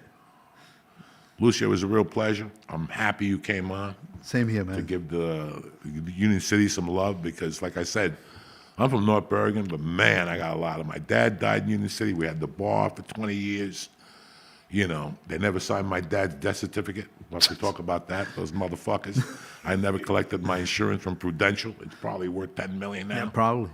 But they wanted me to go back to Cuba and dig him up and scrap his bones. I'm not doing that shit. That motherfucker's nothing. He's dust now. For 10 million? Well, it was a $500,000 policy in 1966. Do the fucking math. Let's go. I'll do whatever you need me to do. Well, you want to go to Cuba and Yeah, dig tried him to up? go to Cuba and tried to dig up. Dig him up. People But, don't understand how Cuba is. People in this country don't understand how Cuba is living over there. When we left Cuba, we didn't leave only because of political reasons. There was nothing to eat. Times are tough. My mom comes from 16 brothers and sisters. Damn. What are you going to eat? So you're leaving because there's nothing to eat. You're leaving because, you're oppressed. And they humiliate you on the way out because you have to go work in agriculture, work camps and stuff like that. Then we go to Spain, spend a year in Spain sucking wind before you come here. Oh, man. People don't know the struggle. the struggle is real, motherfucker. The struggle is real. Glad The you're here. struggle People is don't not know. only real for Jewish people, but yeah. only for Cuba, also for Cubans. I had Love no you, idea. Lucio. Love you too, man. I'm happy you got the time to come over and talk to me. It's good to see you. You're a big fucking thing in my childhood, I can't believe we're still here. You know what we all went through as kids, and people fucking disappeared, but we're here slinging dick. Absolutely, Take it away, man. mano. Absolutely. Union City forever, cocksuckers. Don't forget, we're adding some shows. I got the 11th of December at the Stress Factory, and I added the 17th open mic at Uncle Vinny's on a Tuesday night, just to keep working on material and doing stupid shit. Anything you want to talk about, Lucy? That's it, man. You just You said have enough nothing stupid coming stuff. up? No, I got Lisa, nothing. what do you I got got coming nothing. Next week, the 11th to the 14th, I'm with Josh Wolf and Tara Kenneth Tracy all over New Jersey, Pennsylvania, and Delaware. There you go. If you live in Delaware, I know you got nothing to do. So, Biden's dead, and I don't feel so good myself. And, it's wintertime, so go catch my brother Lee Syatt. I love you, Lucio. Thank you for everybody being here today, and we'll see you next week. That's it. 2 weeks, 3 weeks till Christmas. I hope you had a great Thanksgiving. And that's it. Take a hike. I love you guys. Stay black. The Church New Testament.